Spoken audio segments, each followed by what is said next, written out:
So how many of you have been following the career of Russell Brand?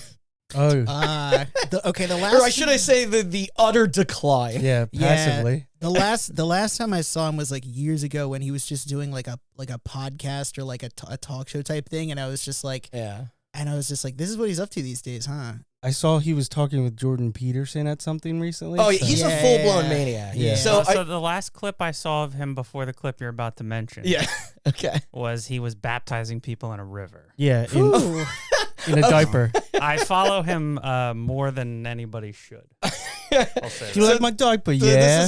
This is a tweet from today.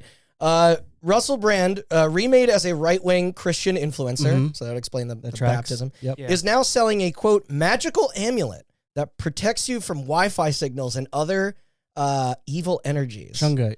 Only $239.99 per unit. It's called Life Tune 1. I don't know if I should mention it because I don't. Life alert. Yeah. No shit. He picked up the Goop business model. Just sell bullshit to unsuspecting dupes. I heard it smells like his nuts. And as Austin pointed out on their website, it's like a pack of these is the cost of a PS5. No, that wasn't the essentially a amulet. sticker. Those were stickers.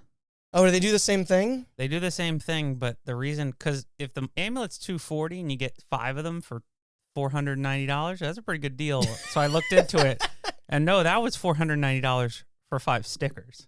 Oh, yeah. He needs some type of income to pay for the lawsuits. The thing I would like to point out is that I zoomed in enhanced.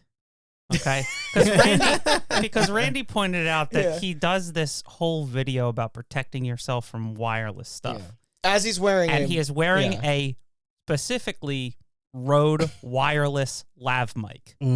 Yeah, which a lot of people use. They're very good mics, but the reason that they're very good mics is because they use Wi-Fi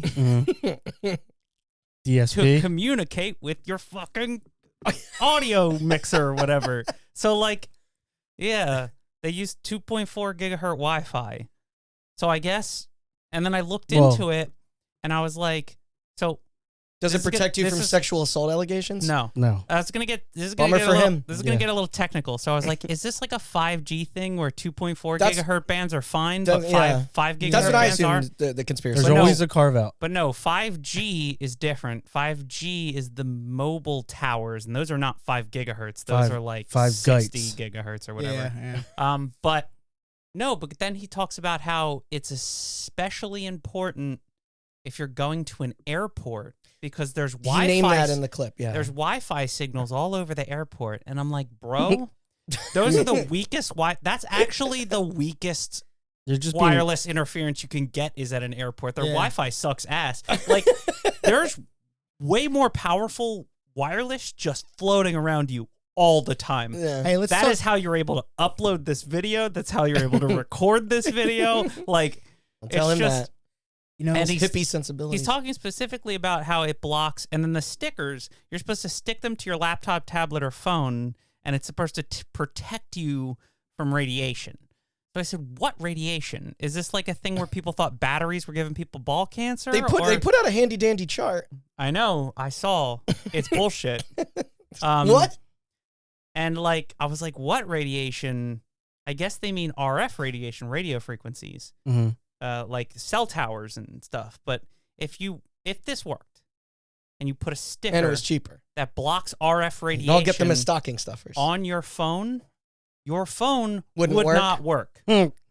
It needs RF to do everything that it does. Yeah. So if he's at the airport, nobody point out the primary radar dish 200 yards from him. Oh yeah, blasting megawatts of radar waves all around him. Well, that's what's reading his thoughts. But the Wi-Fi, that's really what's gonna kill you. Well, you know what? I'm just happy that when he was at that airport, he finally knew what it was like to be assaulted by somebody. Of which he didn't want to be assaulted by their wireless, because if only I could buy a necklace that keeps Russell Brand 19 feet away. Right? Is there a sticker that you can sell and just give to all women? There you go. In his path. Bear repellent. At plot twist, the crystals are actually just meth. You can just you just grind it up. I don't know if you've seen how tweaky he looks now. I would not be surprised. Well, he also has a suitcase because he's talking about airports, and he lifts it up. And he's like, I'm so strong. He's like this. I think that blocking these signals is making me stronger. Don't worry, there's no clothes in here. It's just more amulets. And I'm like, okay, so I can lift that, and I have the weakest arms on the planet. What are you talking about? Boy, just keep him on whatever tropical island he's broadcasting from. Just keep letting him drown people for God or whatever he's doing. Boy, Randy, this conversation sure makes me want to kill people. Is there a video game I could purchase that might help me with that?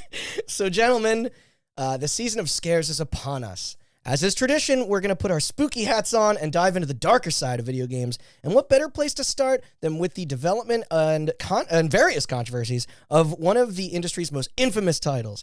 Even today, its lingering shadow looms over a subject rarely covered as far as horror premises go. Because this divisive slice of provocative art doesn't feature any ghosts or demons or aliens, but instead guides the player on a deranged trip down the seedy underworld of snuff films. I'm talking Rockstar's lo-fi, found-footage stealth murder simulator, Manhunt. Released in 2003 on the PlayStation 2, 2004 on the PC and Xbox, it garnered quite the response. Television news segments, connection to real-life crimes, and the ability to see itself actually classified as contraband in certain territories. It was bold, crass, and above all else, brutal. Alas, was there more than meets the eye here? The battle of mindless depravity versus social commentary continues to be an ongoing conversation with this project. Over time, it has often been reevaluated as a fascinating experiment and managed to achieve a significant cult following despite the creators not returning to the IP since its similarly received sequel in 2007, a topic we did previously discuss on our Hatred episode in regards to its adults-only rating. Today, though, we're just sticking with the original, as there's plenty to unpack without the next installment included. So let's recount the tale. And I'll leave you guys and listeners to decide if this endeavor deserves its status, or was it simply edgelord trash in an era when that sort of turned into a race to piss off parents and advocacy groups the fastest.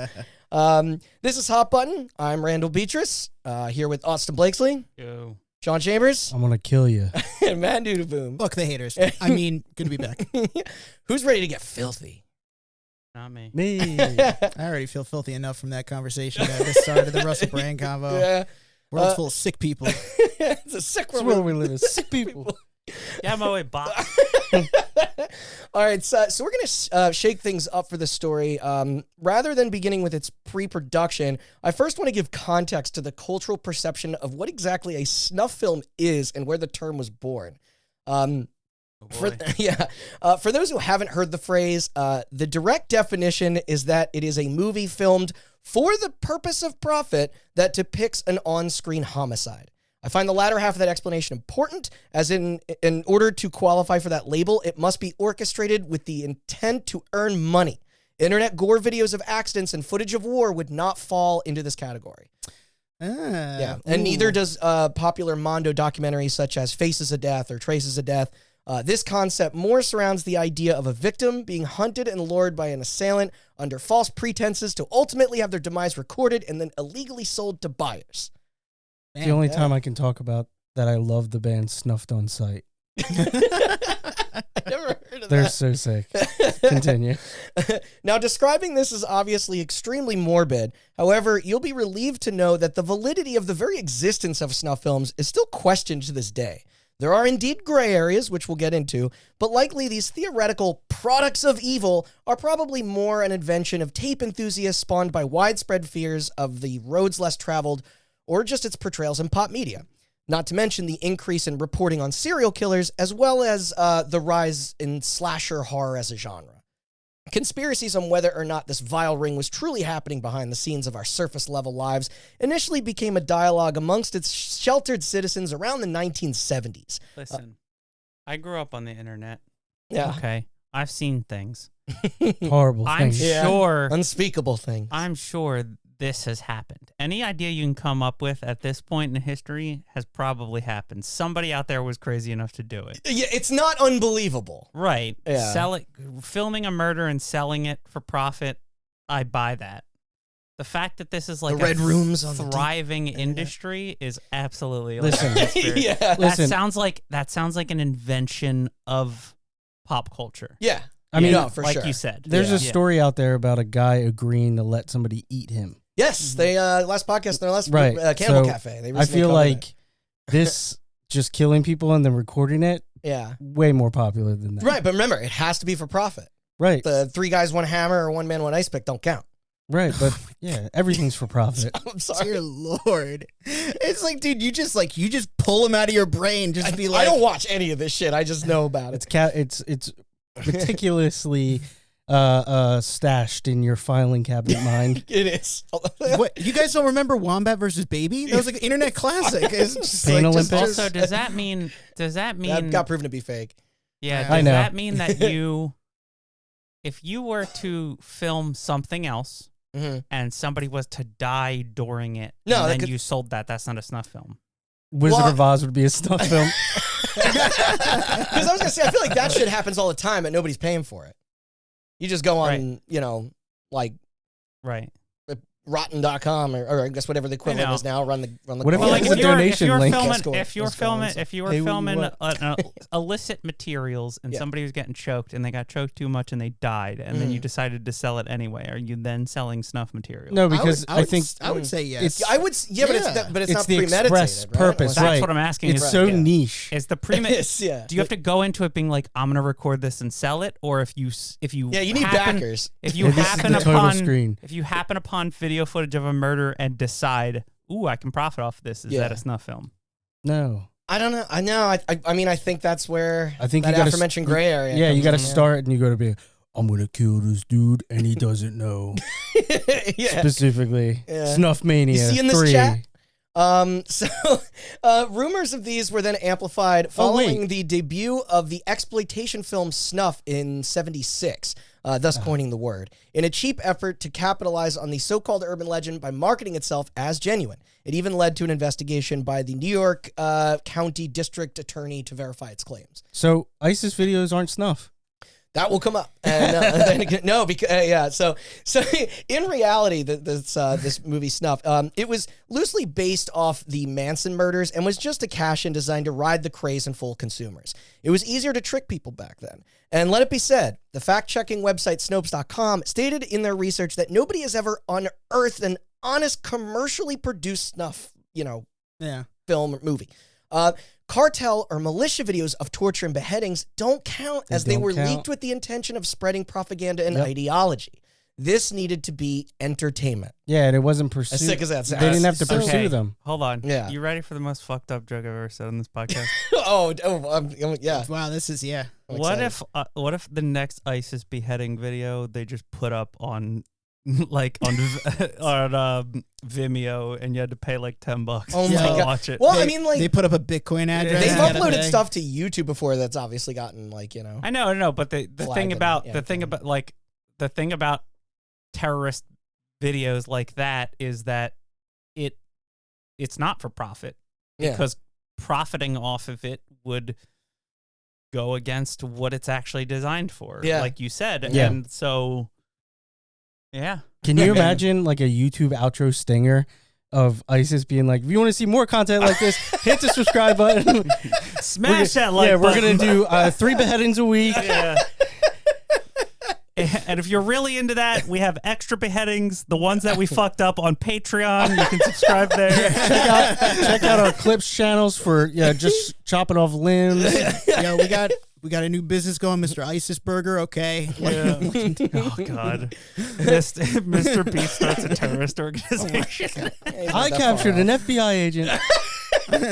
I'm teaming up with Logan Paul to compete with Capri Sun. We've got these journalists roped and tied.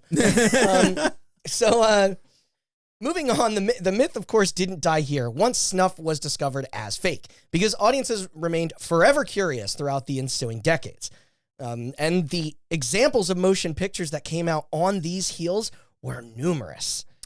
I have a question for you. Yeah. Okay, I know in your infinite research on these subjects, did you ever come across a case, I think it was a British guy, it was one of the few cases that I had heard of, a guy he was a filmmaker but it was like a bunch of people died during the filming of these very amateur films, and he became, I think he was arrested. John Landis?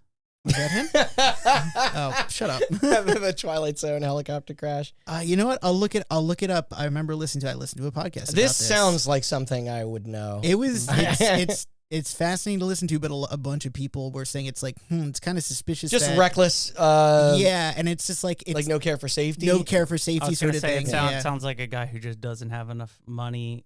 He wants to make a Hollywood movie, but doesn't realize that they spend a lot of money. Wasn't it like 2014 that movie they were filming like on supposedly abandoned train tracks, and then they weren't, and the train plowed through it and killed some. Yeah. Oh my God. I don't know what year it was, but I remember that. Wait, so you're saying that snuff films, like as an idea, don't exist? They do and do. They may or may not. So, man, if I just like everything cool. It's believable. Santa Claus fake. Tooth very fake. And now you're telling me snuff films are fake? I know. But the Easter Bunny's real. Yeah. I would go as far as to say that, like, if this has happened, if this is real, it was probably like a cause and effect thing. Oh, maybe. Where it was fake. High demand. It was fake first. It was fake first, and then somebody imitated it. You know what I mean? So like digging in deeper into the fake, there was satirical black comedy drama network from director Sidney Lumet, Paul Schrader's neo-noir crime thriller Hardcore in 1979, the same year when Terrence Young did Bloodline. Also showing its ugly face is the abhorrent Cannibal Holocaust in 1980. Yeah, I was going to mention that. Then comes the, I guess that would be real, but with animals. Then comes the David Cronenberg classic Videodrome in 83. Fuck yeah. In the 90s, you had Joel Schumacher's 8mm starring Nick Cage. The list goes on.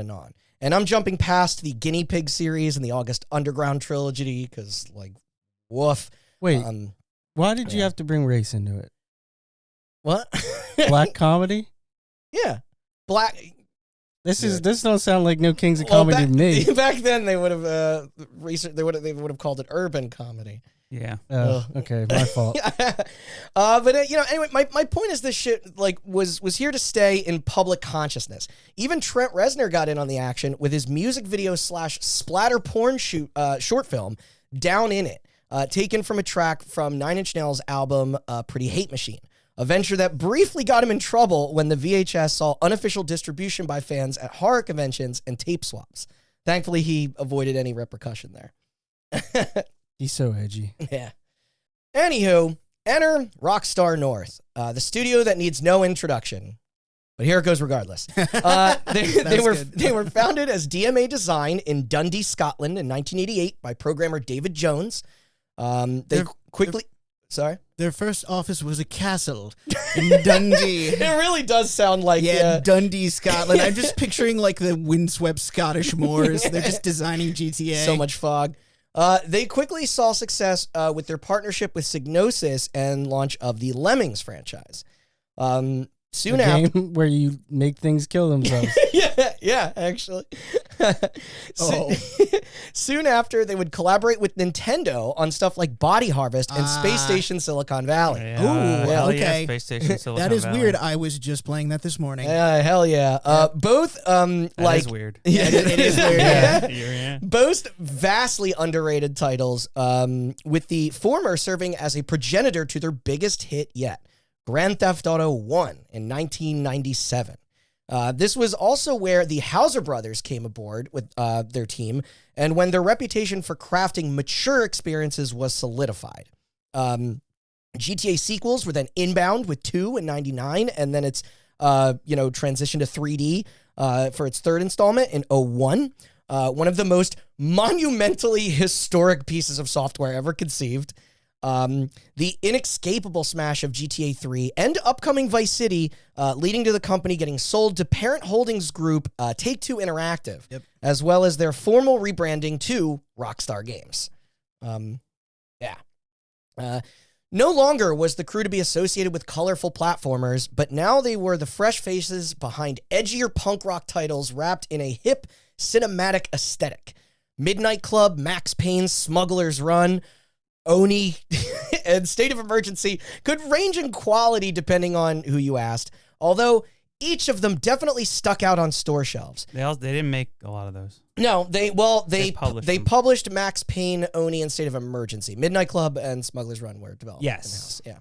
And then and you can absolutely see how their philosophy set them on the path to the Warriors, Bully, and Red Dead. But you know what that big yellow R implied. And, you know, hey, it worked on me. That ping pong game slaps. That's the last thing I'll say. It slaps. These folks might have been my most tantalizing publisher back then. Like these felt like drugs that you shouldn't be allowed to touch as a kid. Hell right? yeah, they did. Yeah, they were the living embodiment. And I was addicted, baby. Yeah. They were the living embodiment of the parental advisory logo. Yeah, and they loved movies. Like, it was awesome. You could see it. And today we covered when they pushed the envelope a little too hard. Of course, none of them separated themselves from the bunch as much as Manhunt did. Despite the violence and vulgarity of Grand Theft Auto, Manhunt felt different. It wasn't rooted in parody. It was mean, cruel, and nihilistic. So where did this video nasty in game form come from? Well, apparently the pitch in early stages of development began surprisingly in the mid-90s while messing about with the renderware engine. Work was done on and off for several years, this due to the attention that they had to give to their critical darling and cash cow of GTA, I assume. And it makes sense to prioritize that. But it didn't break into the production phase until the aughts. Now, they don't specify on if other stealth titles such as Thief, Metal Gear Solid, or Tom Clancy's Splinter Cell had any influence, though they were adamant in upping the ante in relation to adult content. In a later interview with Games Master magazine, where a preview of its campaign was shown, a representative on the staff stated that they wished to deliver a, quote, chiseled, no apologies assault on gaming standards. It possesses a warped subtlety that questions game reality. It creates a barren, harsh, violent experience and then punctures it with something trippy and darkly comic. I mean, I can see it. I mean, listen, everything that Rockstar has ever done has a dark comic side to it. For sure. Regardless of how violent it is, there is always really like a subversive element to it. That's a good word for it. Yeah. What I think is cool too is like GTA, like murder was like, how do you get from A to B? Yes. In this game, murder is the A to B. Yes. Yeah. So that's also a very, Yeah. That does sum it up. So to elaborate on that quote for a moment, themes of player agency and like reluctantly adhering to instruction is a theme that the medium has explored in the past and would again in the future. We've referenced many on this podcast before. Postal, Harvester, a more modern spin might be BioShock, Hotline Miami, or Spec Ops: The Line. But the straightforward nature and tone for Manhunt, and coming from a major publisher with the capital to back it up, was indeed an outlier, though. That, and to willingly bask in its misery for pleasure, was an element of this pursuit that caused blowback from a handful of employees. In a retrospective with Games Radar, a former dev, Jeff Williams, revealed that the game nearly ignited a mutiny amongst its members of the team. Oh. Yeah. I don't want to make games where we just killing people. What's the fun in that? Why do you work here? You know, it'd be a fun game to make ping pong. Let's make ping pong. All right, give Bob what he wants. We'll get back to this so much so that some of the crew wanted nothing to do with it. Quote, we already weathered plenty of controversy over GTA 3 and Vice City. We were no strangers to it. But Manhunt felt different. Wait. Was this before San Andreas? This was before San Andreas. Oh, man. They don't know what's Only they This was knew. 2003, so it was a year before. That was the year. That makes sense. You're right. For some reason, I thought it was after, but this is late 03. This is 03. So with GTA, we always had the excuse that the gameplay was untethered. You never had to hurt anybody that wasn't a bad guy in one of the missions. You could play completely ethically if you wanted, and the game was a parody anyway. He went on to describe the central notion of what this was as icky. Quote, it was all about the violence, and it was realistic violence. We all knew that there was no way to rationalize it. We were crossing a line. And which, I want to dissect that first point for a sec. Obviously in GTA, you are a crook. You do kill cops occasionally, but the conflict is more against rival gangs and mafia hitmen. Yeah. Innocents are there to slaughter, except you're never told to, and it, results in heavy retaliation. But with that said, though, Manhunt only pitted you up against degenerates, the lowest of the low, scum of the earth. Yeah, murderers, rapists, neo-Nazis, child molesters. sadistic occultists, corrupt police, and billionaire politicians. Like, the core function was intentionally grim. However, there were steps taken to dodge the overwhelming shame or guilt you'd endure from torturing the worst of humanity. Yeah. Like, there was no civilians present to harm. So when he says it felt different, it's like... And I think... Just maybe in, like... These are all technically, as a part of, like, the narrative... Your victims are all convicted criminals, I believe. Yeah, and they're all coming after you. Yes, and they are. Yes, and so there is a self-defense element involved. Yes. Plus, this was like deliberately meant to be their own psychotic take on everything from media voyeurism to a reflection into the mind of an average gamer. It wasn't just emptiness. Two things. One, it was transgressiveness. If you guys were like me, I never played the storyline in GTA when it originally came out.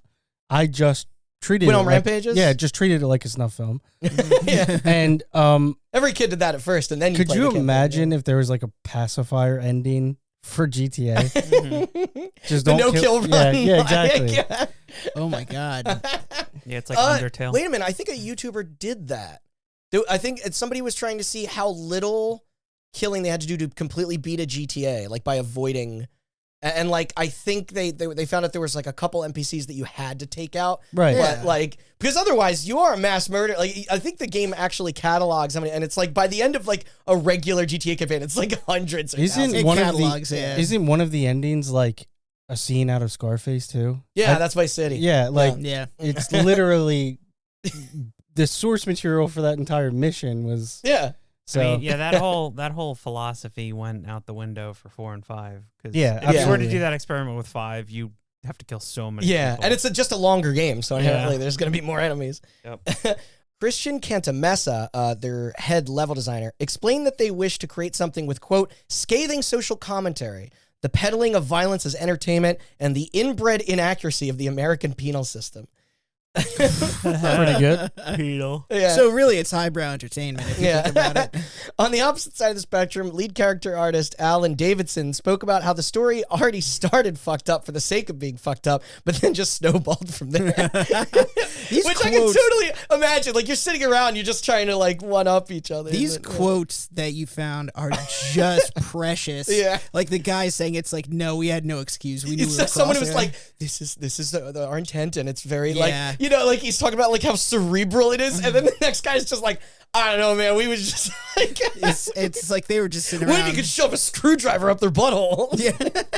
It's like, I want an animator on it stat. Yeah. So maybe the message could vary depending on who you ask. Same with the degree of interest in their potential audience and their personal limits. So word of mouth behind the first Saw movie was making its rounds. Internet shock sites were big, and so talks about ethics and effectiveness was all over the news. Perhaps like the people were itching to witness some human suffering. I know I do. Yeah. Remember, this is post 9/11. There's war footage all over the place. Oh yeah. Speaking of, I want to explain the setting and mechanics a little. Its 200-page script was written by James Worrell, who also did Vice City. You are James Earl Cash, a death row inmate sentenced to lethal injection in the prison district of the fictional Carcer City, a location that, believe it or not, shares a universe with Grand Theft Auto. It was a choice they'd later downplay, but I digress. It's dilapidated and ripe with chaos and crime where the syndicates maintain rule. Think like Escape from New York. Mm-hmm. And speaking of which, it's like the name that they chose for him. It's just like they just replaced his last name with Cash, and then that's it. Instead of what, James Earl Ray? I mean, that might have been what they were. I thought that was obvious what they were going for. James Earl Jones. James Earl Ray. Okay, yeah, well, I'm gonna look like an idiot if I got this guy's name wrong. I think he's the guy that shot JFK. Oh, wait, no, you mean that was Lee Harvey Oswald? Yes. Oh, sorry. No, MLK. Wrong K. James Earl Ray. Murdered MLK. Wow, that was a decision. Wait, I thought that was questionable one. Why would? Wait. I thought that was obvious. Okay, never mind. I'm being a know-it-all now. I didn't even connect that in my head. I didn't either. I was thinking of like serial killers and shit, not like political assassins. Sorry. Maybe they should have chose the name of a different one. Mark David Cash. Johnny Cash. He failed. Oh gosh, did you see he like now he's like a big advocate like of anti-violence. He has like it's like he's out of prison now. Who, Mark David Chapman? Yeah. Oh shit. He was the one who was like condemning the Trump shooter in that assassination attempt. And he's like, can't we all just get along? The world's a beautiful place. And he has like a band or like a one-man show, and he can't get a gig because all these venues keep turning him down. And he's like, the whole world's against me. You guys got to look into it. It's fucking hilarious. It's so unfair. Why is that name so familiar? He shot John Lennon. Oh, you're right. Mm-hmm. Yeah. Ironically, he has a Beatles cover band. Fuck. Okay, so yeah, no, he did kill somebody. Who was the guy that tried to impress Jodie Foster? How can I remember famous Well, assassins? first of all, guy. Unless it's that who I'm thinking of. Totally. I thought Mark David Chapman was no, the Mark, one. no. It was the guy that tried to kill Reagan. Yeah, I forget his name. Oh, John Hinckley? Thank you. Yeah, that's it. John Hinckley Maybe Jr.? Is he a junior? Maybe. I think so. I think he is. The guy that shot Reagan was John Hinckley. Shot at. John Okay. Hinckley Jr. John That's what Hinckley Jr. Sean said, Okay, yeah. All right, anyway, sorry. We got to get our killers' names right, I know. Okay? Yeah. We don't want to throw shade at the wrong one. Yeah. So Stand-up guys, all of them. So I'm your totally character joking. is then shown to have only been sedated after you awaken to hear the voice of Scottish actor Brian Cox in the role of an unseen man calling himself the director. Which is so funny post-Succession. Yeah. Because it just goes to show how he was the perfect casting for like a Rupert Murdoch analog. Yeah. Because he does not sound out of place at all hearing... No. Nope. You're right. Yeah. Before they were famous. Yeah. I'd do anything a Scotsman told me. So this is done through an earpiece. He then proposes you a deal, a promise of freedom, but only if you adhere to every word that he says to dispatch each of the gangs that are being sent to slay you. It's the your most dangerous game or battle royale motif. Or actually, the Running Man is probably the most accurate here. There's an array of CCTV cameras tracking your every move, and they will record your kills for posterity. This all while a journalist attempts to cover the story, collect evidence, and expose the truths of what's happening within the town's walls. And yeah, it's like because it's like a prison city. Like it's like a real Escape from New York type setup where it's like, yes, I don't know where they just found this derelict city, but I mean, and eventually you make your way across the abandoned apartments and nightmarish bureaus, fighting skinheads and asylum patients. Probably not the best portrayal of mental illness there, though. Although there are hints and imagery that attempt to comment on the rights of the underclass. That's like yeah. You know what? That's interesting. I kind of want to look into that more. And it's like more. We did not get. We're gonna save our thoughts.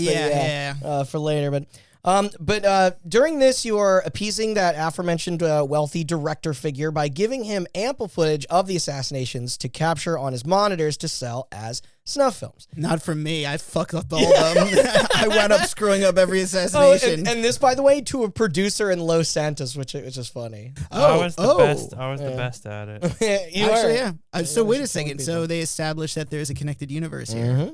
That tracks. At least in one. I think in two they separated it, but there's other criminal city. You gotta kill all the criminals. There's other twists and turns. I'm not gonna spoil the ending just in case. What's more notable here is the actual systems for how you kill people. There's a fair amount of weapons, both close range and firearms. Melee shit is like there's like knives, baseball bats, axes, crowbars, screwdrivers, as I joked about, chainsaw, the plastic bag got a lot of share in the press. To carry out your deed, you must approach enemies from behind, undetected. Lurking in the shadows helps with this since they can't see in the dark. This is when it morphs into a bit of a cat and mouse game. Otherwise, these features, like themselves, are mostly standard. You cling to walls, hide, and make distractions. When you decide to ambush, there are 3 levels of execution, each taking longer to, execute. That and they get more and more graphic. Tier 1 is named Hasty. Those are quick and less bloody. The second is called Violent, where the gore is considerably higher. And then finally, there's Gruesome, which are prolonged and over the top. Mm-hmm. Plus, they dial up the fleshy sounds, too. Once you're honed into an opponent, the lock-in reticule will change from white to yellow to red. All are presented with a distorted VHS-style scan lines to fit their found footage kind of, look. They did commit to that vibe, which is kind of neat in my opinion. I think we also, when we looked at it, what were the difficult, one was called Fetish. Oh. There's Fetish and Hardcore. Fetish and Hardcore, yeah. That was it. Yeah. Yep. When you said speedy, I first thought like how you could translate that to like quickie, first base, and then home run. Sorry, I'm just thinking about now. I also want like, all right, difficulty in every game now. Easy is Fetish, the hardest is home run. It's the hurt me daddy or whatever. And spit on me mommy. Speaking of which, when you're what they're called, when you're in the options menu and you're adjusting the brightness and it says turn off the lights, shut the blinds, lock the door, and get ready to kill. And that's like it's like there's no option associated with just instructions for you. Yes. Yeah. Outside that, there's painkillers to restore health, like in Max Payne. There's environmental takedowns, drowning dudes in toilets and electrocuting them with fuse boxes. You also have a stamina meter. And this I thought was a pretty cool, though. Apparently, if you plug in a headset or USB microphone, you can not only hear the director, a.k.a. Lionel Starkweather's instructions right in your ear, but you can use your voice to lure them baddies to their doom. That, and you are forced to stay quiet as even a slight cough can alert them psychos to your position. Hey. So there's some nice added immersion there. Unfortunately, it did not work. Hey, this is Starkweather. I'm sorry. It's getting pretty lonely in here watching you kill all these guys. It's you want to talk about something? I mean, what's going on with you? It's just I know you're getting like hunted and everything. It's early Xbox Live where you just hear a dog barking and an air conditioner, like a fan running, and then there's a baby crying. There's a baby crying. It's like rap music very slightly in the background. Yeah. It's sorry, man. I'm feeling sick. I'm working from home today. But that's Manhunt more or less. All in all, development was told to have gone rather smoothly. This was a project smaller in scope than its open world counterpart. It's relatively linear and also mission based.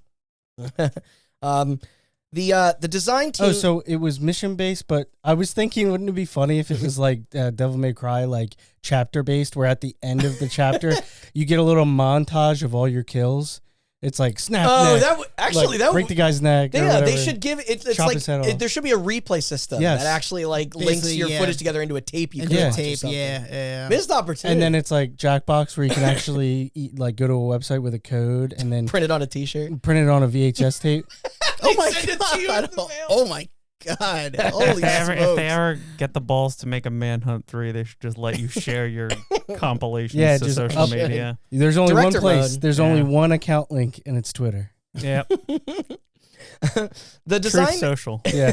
The design team supposedly loved working with Brian Cox, celebrated performer who has starred in everything from Manhunter back in the 1980s to most recently Succession, as you guys are brought up. That's the best part of that show. Then you have Braveheart, Super Troopers, The Bourne Identity, X-Men 2, The Ring adaptation, Deadwood, Zodiac, one of the best ever. Rise of the Planet of the Apes. The list goes on. Wait, he's in Zodiac? Mm-hmm. Where? He plays the handwriting expert, who's like kind of analyzing the letters. Oh, okay. Or is he Martin Landau? I'm overdue for a screening of that. Does he play Martin Landau? One of the two. It's a good movie. Randy, you need to hand over your Zodiac. I know. What the fuck? Come on, man. Hold on. I have this TikTok saved. Is this the right one?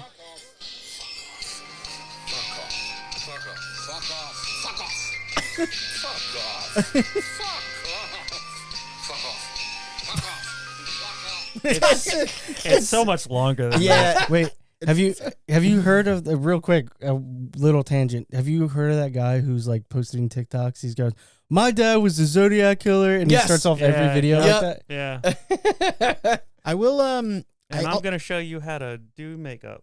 Oh, that's right. Okay, he plays Melvin Belli. Like remember the TV personality? That's the thing he's talking on the phone call to him. I will also say shout out to such a great scene too. Shout out to also the voice acting for the goons, like your victims. Their chatter is probably some of the most entertaining. Yeah. One of the most entertaining things, like listening to them just talk to themselves. It reminds me of, they're just like, oh, what's over here? But they also do the Red Faction thing where they just like, they plead, they bargain like for their life. It's like when it does get brutal when it's like you get to that final kill. There's some of them mock you. Some of them is just like, they're like, just do it, pussy. Yeah, he's like, get it over with quick, pussy. Yeah. And it's just like, damn. When's my murder shift over? I need some blow. I think they do talk about drugs probably. Yeah, absolutely. So Brian Cox, he wasn't a stranger to like the field either. In fact, he already had lent his voice talents as the ruthless Emperor Skolar Visari in Gorilla's Killzone and its later sequels. I thought you were going to say he was no stranger to killing people. Yeah. Wait, no shit. Killzone was after. The first Killzone was 2005. All right, so this warmed him up for that. And in 2012, he played corpo antagonist Jack Denham in the EA reboot of Syndicate. He must truthfully respect the art form because in 2024, he'd helped promo Tekken 8 in several filmed commercials where he'd cheekily recount events of the entire series. Those commercials are so leading good. to where their story mode begins. I love those commercials. Yeah, they're very good. So he was just like spitting Tekken lore. Yes. Yeah. This reminds me of the time. Okay, I had to double check. He's also the captain from, did you say from Super Troopers? Yes, I did. Yeah. I love him in that. Not to focus too heavily on him, there were loads of creatives that took part in this venture, with many of the lead programmers, artists, engineers, animators, and testers still working at Rockstar to this day. They have a pretty high retainment there. So yeah, thanks to these folks in the trenches, they were on track to land their date goal. By that E3 in May 2003, they were ready for their announcement. Shockingly, there was little to no pushback following this reveal. No, that would come right before and post-launch day. Initially slated for release that October, prior to a month delay for finishing touches, the aggressively gory murder sim would land onto the PS2 on November 19th in the US and November 21st in Europe. It received an obvious and deserved M stamp from the ESRB. They did run multiple ads showcasing its malicious premise, along with edgier centerfolds in magazines. They were welcoming controversy at this point. Like, not just asking, but begging for it. So, and whatever to get those pre-orders up. So just a remark, it's like, you'd mentioned it's like they were expecting controversy by E3, and it was like, didn't really get it. It's like, well, the only people who went to those conferences back then were other gamers, and like, let's face it, we're numb to this shit by now. That's a good, like, yeah, it's you're right. Like, it's like you look at that. This is before the Fox could get a hold of it. I think to a certain level, Some bleeding heart I think liberals. it's a weird thing where like Manhunt is an example of one of those games where it's got an M rating, and as we covered many times in this podcast, M means 17 and older, just like R. But really, you're making the game for teenagers, right? And you're kind of like, it's kind of like selling cigarettes. You know what I mean? Do you remember when Dead Space came out and their whole ad campaign was just them showing it to old people? That was Dead Space 2. That was 2. Yeah. We showed it to your grandma. We showed it to your grandma. How could this is crazy. I would have much rather than do that for Manhunt. That would have been way like right. 3 They're like, grandmothers it's just killed. awful. Your grandma will hate it, so you'll love it. Yeah. This was just that era of advertising where it was just like that wasn't exclusive to Manhunt, I guess. It's just what I'm trying to get at. Yeah. Like, when you say, like, we're numb to this shit, it's just like, Manhunt is a step above some of the other games that I could think of that would have, like, ad campaigns like this, but it's not. I will say, I love the cover art. It's mad eerie. I'm holding it right here. Oh, yeah, it's awesome. Yeah, and what is it, what does the back say? This is a brutal blood sport.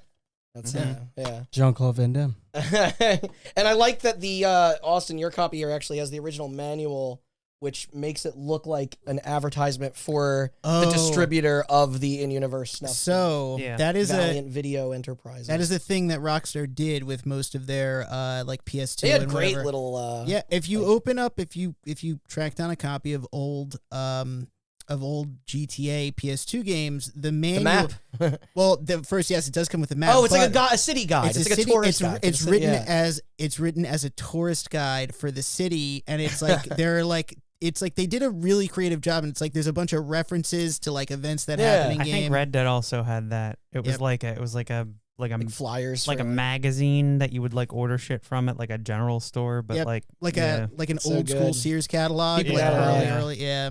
Rockstar even prepared a limited edition and sold merch such as a soundtrack CD, Pigsy figure, remember the Pig Butcher, and the handheld voice changer.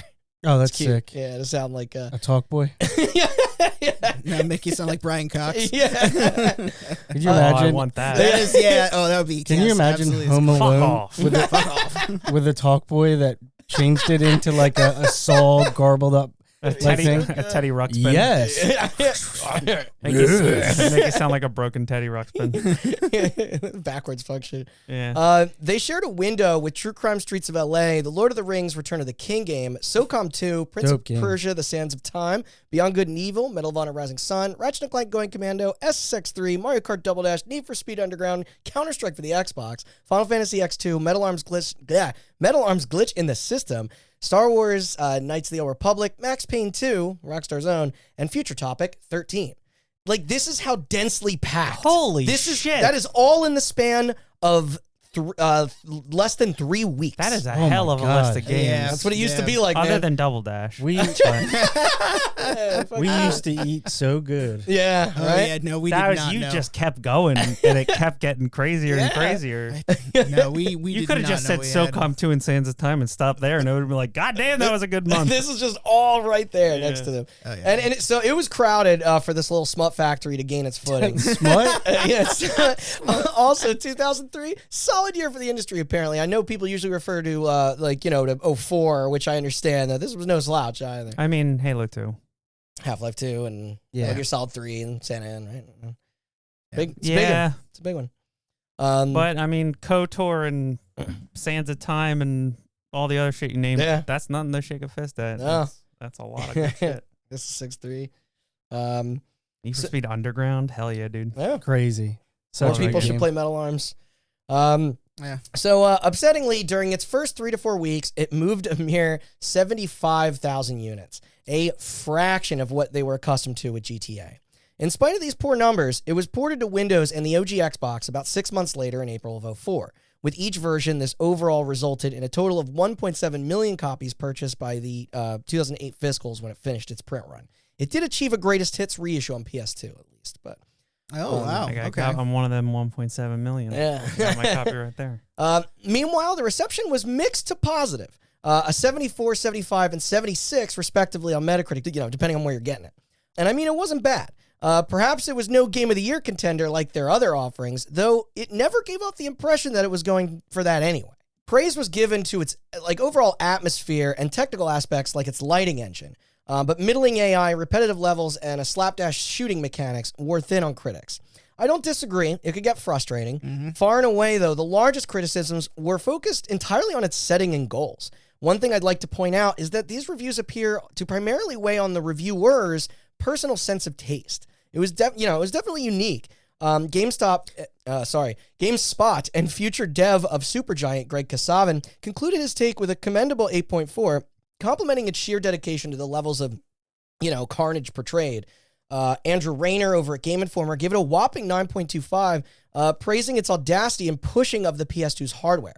Further stating, quote, "It's a frightening premise that places gamers in a psychological impasse. The crimes that you commit are unspeakable, yet the gameplay that leads to these horrendous acts is so polished and fierce that it's thrilling." IGN's Douglas Perry was also kind with a score of 8.5. He enjoyed the challenge, claiming it was a deeper experience than what you may think from its gory surface. There's a B from Game Revolution, an 8.3 from GameZone. Are we doing Guess the Metacritic? I already said it. Yeah. What'd you say it was? 70, between a 74 and a 76. Okay. Yeah.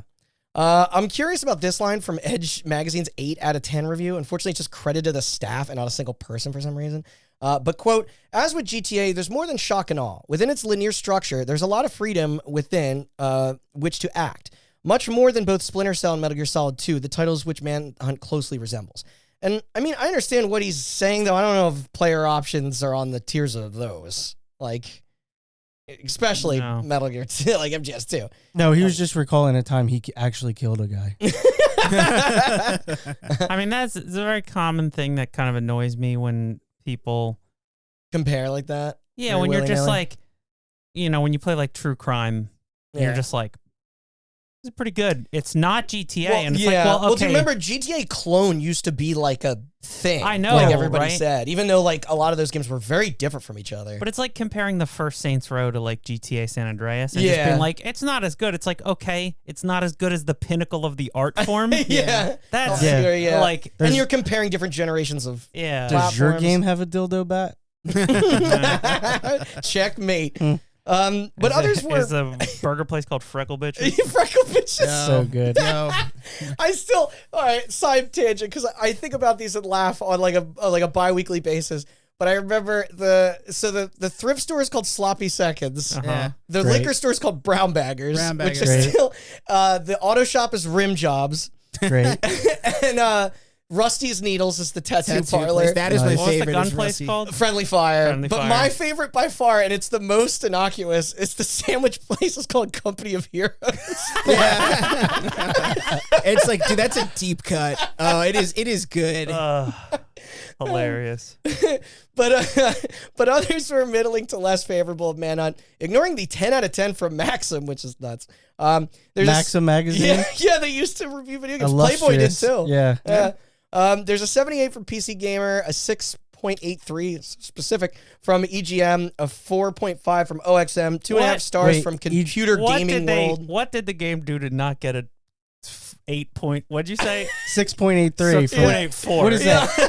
What was the difference? What's EGM? They ran it through the computer. That's Electronic so Gaming granular. Monthly. Oh, I thought it was like that's European like 1,000 Eurogamer scale. Yeah, It's crazy. You're right. You're right. It is yeah. Oh my god. 2 stars from Computer Gaming Mag, and I meant this the A- from by Entertainment Weekly. So this shit is all over the map. There are even smatterings of 30s and 40s from a few blogs, but ChristianGamerMoms.org. Yeah, I was gonna say, did they get a little blowback from Christian Moms Against Snuff? Dude, I remember one time I read there was like this hyper conservative Christian. You're gonna kill anybody in that snuff film. It better be Jesus. When I was in middle school and high school, I found a video game review website run by hyper conservative Christian mothers. Is Common Sense Media? No, okay, I know that one. It was like a blog, and it was so funny, dude. I used to read like it sounds great. It sounds incredible. If I could find that BioShock review, because they were so conflicted. They're like, it's so violent, but also the things it's saying about government. A couple of cents media. Yeah. My 2 cents. That has to exist. Yeah, it's so good. It's too clever. Too on the nose. Kristen Reed at Eurogamer with a 7, who wrote about the wonkiness of the gunplay and enemy intelligence. I'm sorry, I remember who else is. 1UP.com's David Smith was the harshest. Quote, I quickly became tired of the violence, AI quirks, and repetitive level design. You're just not cool, dude. And honestly, like, I sort of agree with all these people, every take. Because before we get to the opinions of the larger newspaper, since that'll be our segue into the ensuing controversies, how did you guys feel? And did any of you buy or play this around its initial launch? I know a couple of us in this room decided to take another look at it over the last weekend, but Sean, like, were you familiar or acquainted with Manhunt? I only remember, like, I think you showed it to me years and years ago. That sounds like something I would do.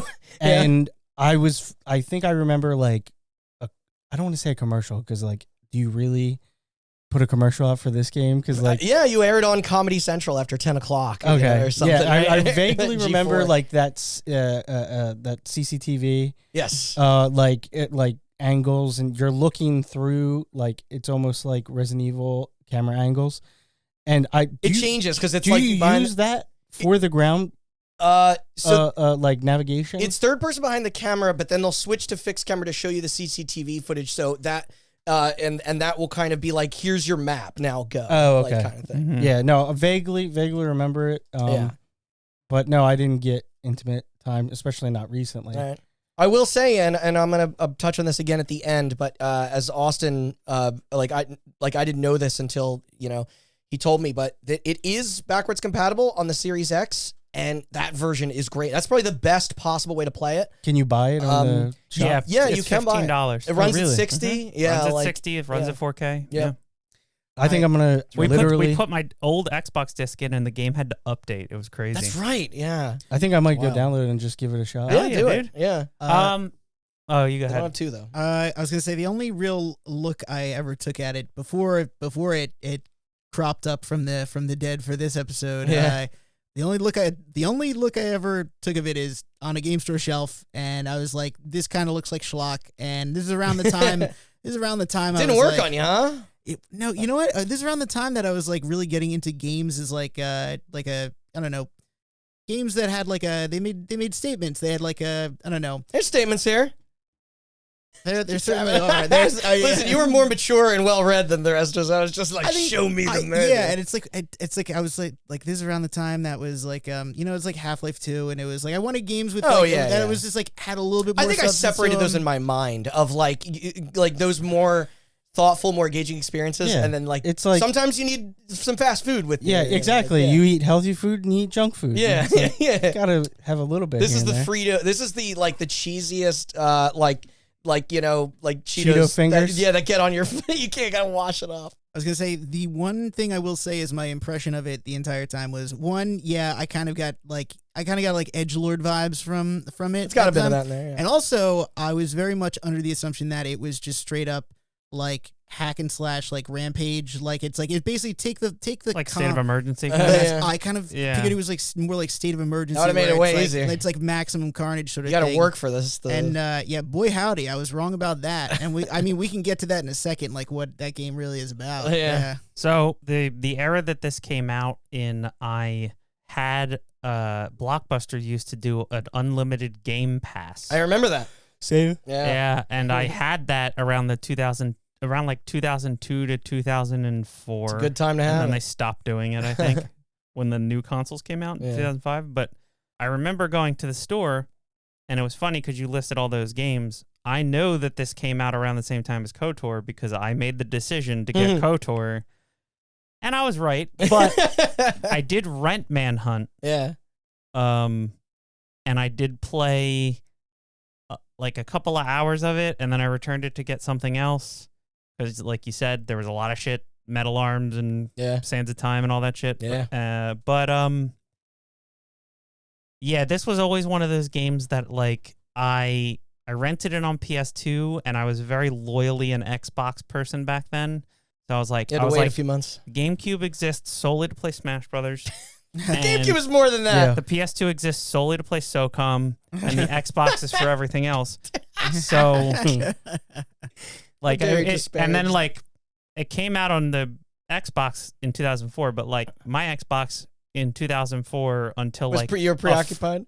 The Xbox my Xbox in 2004 until recently just had a Halo 2 in the slot. I think that was supposed to be. Yeah, so. I didn't even know it had other games. This was one of those games 3 where I was like, Takedown? I always want to go back and play Manhunt, and then that's when I bought like a big box of Xbox games. This was one of the first ones I got because I needed to like revisit it. Had to take out your aggressions. I'm gonna say like it's fucking creepy. I do commend how committed they are to its style. Yeah. I just wish it wasn't so merciless in its sneaking and detection. Even in the tutorial, like it does detract from the enjoyment a bit for me, but maybe that's what makes the kills more satisfying. Like when you're fucking finally able to pull it off. I was gonna say I got a couple thoughts on this too as well. It's like I was very, very surprised to see that it is a rather than being, I would not describe it as mindless. Okay, it is actually, I would say it's a moderately challenging stealth game, and it's like if you get caught and you get in a fight with like more than one person, it's like barely getting out of there. Yeah, you're not getting out of there. And so I think that's kind of amusing for a couple of different reasons. Yeah. One, I imagined all of the mindless people who just bought it thinking it was that Carnage. Is good. Yeah, that is. I really no, truly, because like I look at this, I'm just like, this is just mindless nonsense. Like, well, what about the people who bought it for mindless nonsense and were very quickly probably gave up. Gave up on it, and that is somewhat amusing that it's like I got a very wrong impression of this. Yeah. And two, if I had picked this up as a kid, I think so. I don't have much patience for stealth these days, excepting a couple of major standouts. I'm similar. Yeah. But I feel like I would have absolutely, when I discovered figured it out. Well, if it went around this age, when I had discovered that this is not a mindless game, you actually need a lot of patience and tactics. Yeah. I would have been probably into it because it subverted my expectation of what it was, and it's like I would have been into. Yeah, I feel like I would have been into. That's funny. I like discovering that it's like, oh, this game is you got to think about this game. And I should state that we only had so much time to prep as we didn't see much past the first couple levels. Yep. However, we did watch a YouTube compilation of the executions. Oh my uncut. God. That sounds amazing. Yeah, a number were sort of funny in their in their absurdity. A few were rough to stomach. Except without the filters, there's less to the imagination, which I feel actually loses some of the luster. Mm-hmm. I don't know. 2 takes it too far with that though. That's because they had to when the ESRB wouldn't give them an M. Remember, it's just like you can't even tell what you're looking at. And, you almost get desensitized after a while until you witness a dude get castrated with a pair of pliers. Yeah, they're not as much fun as MK fatalities. But yeah, decent lighting effects, damn good motion capture. Like the voice acting was solid. Still has that Rockstar feel. You pointed out, Matt, how you can really sense the foundational tools that came directly from GTA 3. Uh-huh. Even the UI and menu chirps were there, like the floating power-ups. Yep. It gives off the vibe of a mod, but professionally made one. Yeah. I mean, they did, and of course it's like, listen, they're going to reuse the engine, of course. Yeah. And you had mentioned their dedication to the atmosphere and the scenery. I do have to say, GTA, there are violent games out there, and there were violent games at the time, certainly, around this time. This is one game that really dedicated itself to the violence. Oh, they went all the way. Yeah, it was something, you watch it, it's like, it is a bit hard to stomach sometimes, and you realize it's like, this game, I think you said it perfectly, it revels in the brutality and the masochism of it, and it's like... and they committed. What's on the box is what you're getting. No, and it's... You're hunting mans. And it was like, all right, they stuck to it, and it's like, I gotta give them credit for that. It is... yeah, I mean, it's like after a while, like we watch like the compilation, and you're just like, you're watching after a while, you're just like, how long is this? A lot of squelching in there. It's just a lot of it. It becomes it's masochistic after a while. Oh yeah. So I remember playing this back then, and I don't know if the PS2 version is worse than the Xbox version. Probably they usually were. I think the Xbox one is a little bit more polished. But I liked it. I thought it was really good. Yeah, it's got ideas. It's a surprisingly a little clunky, but it's a little clunky in the same way that GTA is a little clunky. It's very true. But it's a surprisingly competent stealth action game. Yeah. To the point where I would, if you were to ask me stealth to rank stealth games, I would put it up there below the obvious ones like Splinter Cell and Metal Gear and maybe Last of Us. But other than that, I thought it was good. And my ultimate opinion, we were talking about this while we were playing it, was they're never gonna make a Manhunt 3. Yes. That's gonna come up. Yeah, but kind of wish they would. I wish they would too. Because think about, you said that this came out in the same year as Vice City. It came out around the same time. Or no, in between Vice City and San Andreas. It came out in between Splinter Cell 1 and Metal Gear 2. Right? Was it Metal Gear 2 2003 or 4? No, Metal Gear 2 was 2001. Oh, so it was in between Metal Gear 2 and 3. And then Splinter Cell 1 and Pandora Tomorrow. Yeah. So think about Splinter Cell 1 and Metal Gear 2 versus the last Splinter Cell, Conviction? No. Blacklist. Yeah. And Metal Gear 5. Yeah. And then GTA 5 and Red Dead 2. Yeah, and think about what if Rockstar was committed kill to see what that would look what Rockstar could do with a Manhunt. Yeah. And and we're going to kind of end with a similar sort of ponderous discussion of that. I will I will save my opinions on the violence for later. Yeah. I do think that it revels in it a bit too much, but also I'm not saying that the people who were against Manhunt, who were rallying against Manhunt 1, your character seems a little reluctant to the character in Manhunt 2 is enjoying it. Yeah. I mean, Manhunt 2 is way more over the top, but I don't know. in terms of video games, back in that day, it was pushing a boundary. Yeah. But like we talked about when we were playing it, like if you think comparatively if you think this is too violent, play Last of Us 2, because some of those executions are and how sophisticated the dismemberment and gore engines are, and the animations and VO and those. Yeah.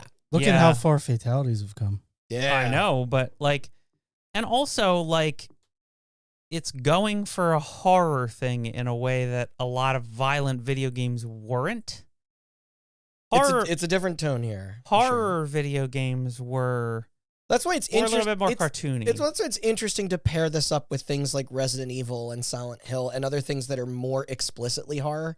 But it's like, I would still categorize this as a horror game. Sure, but when you compare it to like horror movies, it has more. It's like Prisoners or it has more. Hostel. It has more justification for, not that the justification isn't a little flimsy, but it has more justification for what's going on than most slashers do. And who it's happening to is a lot better than the teenagers that happens to in slashers. You're absolutely right. And as graphic as those executions can be, they're nothing compared to some of the kills in like a, I saw that clip from In a Violent Nature this year. Yep. Oof. Yeah. I did notice that it got a nomination for console action / adventure game of the year at the 7th Annual Interactive Achievement Awards, with Rockstar's fellow Max Payne 2, Metal Arms Glitch in the System, hell yeah, The Simpsons Hit and Run, hell yeah, and winner, Crimson Skies. Crimson Skies is sick as shit. Yeah, so that's nifty. Mm-hmm. I thought you were going to say BAFTA. No, it wasn't recognized. I don't know if I would call Crimson Skies an action-adventure game, but genre words are always weird. Well, it is, but yeah, because I think this was action and adventure, not action-adventure. I don't know if that term was, all right, so back to the bigger... everything we can't categorize. Yeah, the bigger outlets.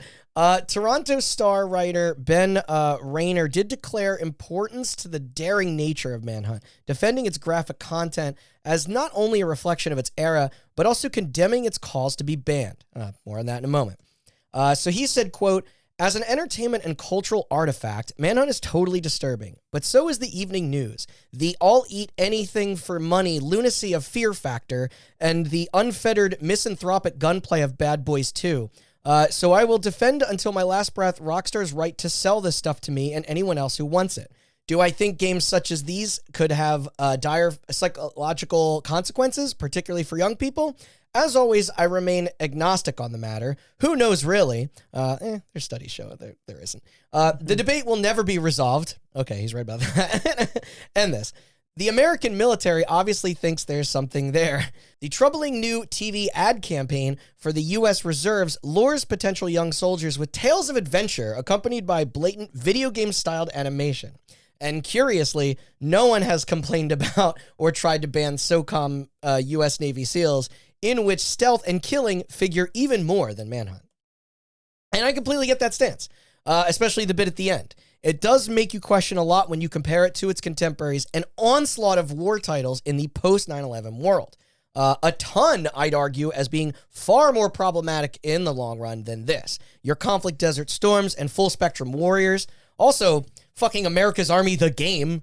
We should investigate that for an episode one day.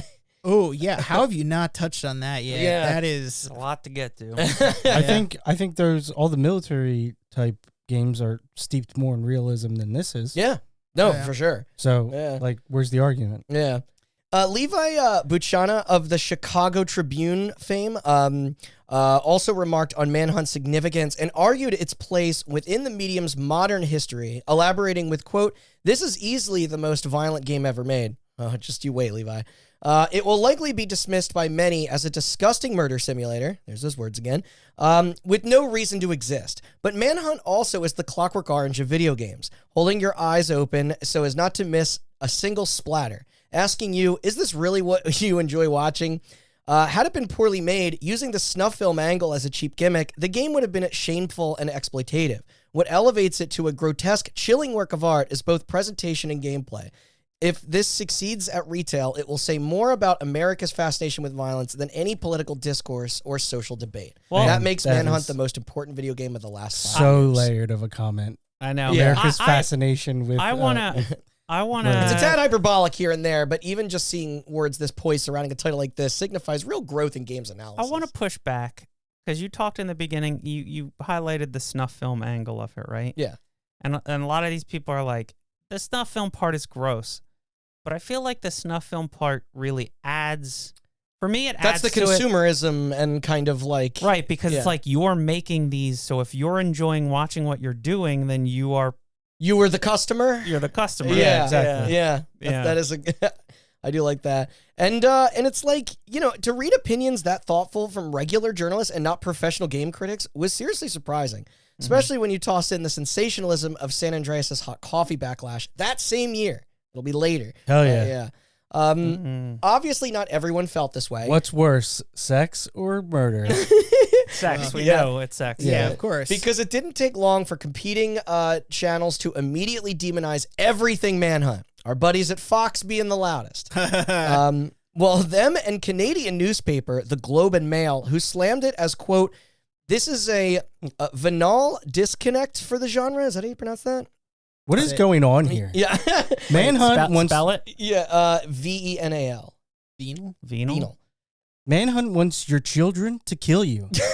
Is this the America you want to grow up? Okay. What is going on? This is a venal disconnect for the genre. There's no challenge. Not true. Not true. Just assembly line ritualistic slaughter. It's less a video game and more a weapon of personal destruction. Cool. This is about stacking bodies, and the scariest thing of all, Manhunt is so user-friendly that any sharp 12-year-old could navigate through the entire game in one sitting. Not true. Okay, hang on. Hold on. Tell me how personal destruction, a weapon of personal destruction, is fucking worse than a weapon of mass destruction. You figure that equation out. First of all, according to howlongtobeat.com, Manhunt's campaign is anywhere from 11 to 13 and a half hours, depending on side stuff. That's fucking up. That's a long single session there. This is a person who only played the first hour of it, found it non-challenging, and did not move past it. And then the story was already written for them because they just assumed it was another State of Emergency or Postal, which had already come out at the by the this time. is Post 2. And it's like that's it. It's like they went into this just assuming it was another Postal. And this guy, Mr. Andrew Ryan. Wait, what? No. I build Rapture? What the fuck? That's his name. That is... Wait. Also, I was a 14-year-old who basically was as sharp as a 12-year-old, and I couldn't finish that shit. It got hard. Dude, to finish it one sitting. Dude, we as adults were not going to finish that in one sitting. No way. Sorry, aside. How long to beat? I'm using that website all wrong. Yeah. I'm using it to catalog how long it takes me to jack off. So I knew that was coming. Also, I will say that we very quickly were like, we would get a new weapon and be like, okay, hold the button as long as you can so you get the gruesome one. And then after that, it was the quick one every time because it's just for gameplay reasons. You're 100% It's so dangerous to sit behind them and just hold the button for seconds. And if you accidentally just... Because you're vulnerable? Yeah, because if they turn around, then you get in a fight. And then beat you. Yeah, and it's like then the stealth, the one-hit kill is locked away, and you've got to sit there and dodge their 3-hit combo. And then, So conservatives met. Remember, this is when that murder simulator label death got slinged around a bunch. It then soon caught the attention of Californian U.S. Representative Joe Baca. A once Democrat, he later converted to Republican as it aligned more with his, quote, core Christian... Baca. Yeah, what an idiot. Core Christian and pro-business beliefs. Yeah, after he played Manhunt, he saw the light. So that's the types we're dealing with there. But he quickly sponsored legislation to publicly fine retailers who sold adults-themed materials such as Manhunt to customers... consumers under the age of 17. He was just there for research purposes. Okay, he better buy all of these magazines, also, special edition, so the young kids don't buy them first. This is going to apply to every Christian conservative you talk about. Bro should buy a book on the Spanish Inquisition because those people did some horrifying shit that even Manhunt wouldn't touch. Yeah. If our listeners or play Dante's Inferno. If our listeners will recall, we've mentioned this on our podcast before, and we will again. Organizations like the ESRB and MPAA are not affiliated with the law or the government. Yeah. Quite frankly, it's literally the opposite. Ergo, they were created. Religion. Yeah. They were created to inform buyers and protect the artist from intervention. It's policy, God damn it. Just like R-rated movies, it's at the discretion of the company. Target and Walmart, they have registered prompts at checkout. I've seen it. But they exist to stave off regulation. Yes. Yeah. No, it's meant to be and this dude, he hated this product, saying Manhunt is, quote, telling kids how to kill someone and uses its vicious, sadistic, and cruel methods to kill. Of course. I guess there's merit there. Nothing teaches kids how to kill someone more than having a firearm in the house that's easily accessible. More than Manhunt. I just want to say, some of those executions. Yeah. If a kid tried to recreate those, I'd be impressed. He'd get his ass beat. Yeah, they don't have the upper body strength. Yeah, they don't. Kids are weak. It takes so long. Suffocating someone with a plastic bag? It's not as easy as it looks. Yeah. Do you ever try choking someone with a bat and then home run swinging their head off? They're not going to stand still. They're not. They're not going to just let you do that. And he also was a priss about the use of swearing in it. Go to hell. Yeah. Oh my God. Not that he played it, but he was simply aware of its reputation and boundary pushing. The swearing's the best part. I would say, if anything, there's kind of a naturalness to just the chatter of the NPCs. That's going to be the swearing in this. I should make that the thumbnail, just the screenshot of kill this dumb fuck. The choice language in this game does not compare to the words he uses on the prostitute that he picks up and has sex with in a hotel. Then hides under his bed. Under a different name. Or the teacher at his local school that made her kids read a book that had dinosaurs feminism in it. I don't know. What's interesting is that the rest of our native country didn't give much of a fuck. Baca lost his fight. So where are we off to now? And we're going to save Great Britain's response for last, as it will sport a fun cameo of a certain disgraced lawyer that we haven't spoken about. I've been waiting for him this entire time. But which territories did this filth not even make it into? The first angry nation was New Zealand, who halted its launch a mere couple weeks after we got it. We're not going to take it. We're not going to have that in our country, you cunts. This was on December 11th, 2003. They actually went so far as to making the possession a federal offense as per their Films, Videos, and Publications Act of 1993. Bill Hastings, their chief censor, what a position, announced the reveal in a press statement, quote, "It's a game where the only thing you do is kill everybody you see. You have to at least..." That's all video games. These murders and possibly tolerate and even move towards enjoying them, which is injurious to the public good. You know what other game you kill everybody you see? Splinter Cell. You're just doing it for the government. And Stranglehold. Yeah. They did allow both GTA 3 and Vice City, though. Because you don't kill everybody you see. Yeah. Listen, I don't call... This was deemed objectionable. You can call me a Kiwi. We're not taking it. Yeah. Call me a Kiwi all you want. It's not going to change my mind. Could you imagine having Fuddy Duddy as a job description? Professional wet blanket. Yeah. And that fine, $2,000 for owning it, $20,000 and up to a year prison sentence for introducing it to a minor, $50,000 and jail time for supplying it. They ain't fucking around. Damn. My dad would have owed a lot of money for renting that for me. Worse than drugs, man. Because they also threw in a 6-month behind bars and $10,000 fee for even those who dare to try and import it. This under their 1996's Custom and Excise Act includes seizing your shit at the border or just through your mail. An online order isn't going to save you. I don't want to get too political. Just kidding, I do. But the thing is, you know what's far more likely to make somebody violent than playing Manhunt? Giving them a criminal record and charging them $50,000. Yeah, forcing them into ruining debt their fucking life. Yeah. Basically erasing their ability to get a job. Yeah. Also, I've played tons of violent video games. I've never murdered someone. If the government arrested me and made me go into that much debt, I'm killing somebody. Yeah. Also, just because the Customs and Excise Act, like what is this, 18th century Great Britain or something like that? I know that law was signed in 1996. What they have to? Did they have to tell the British East India Company not to ship it over there? Yeah. Well, they signed it on parchment and in ink, like quill feather. Yeah, I just now I'm picturing like everything going through the X-ray machine at the airport, and they're just like guns fine, coke fine. What is this? Manhunt. It came smuggled in a crate of cannonballs on a big ship. Now, it's probably safe to assume that nobody in charge, ever put their hands on a controller to witness what Manhunt was for themselves. However, this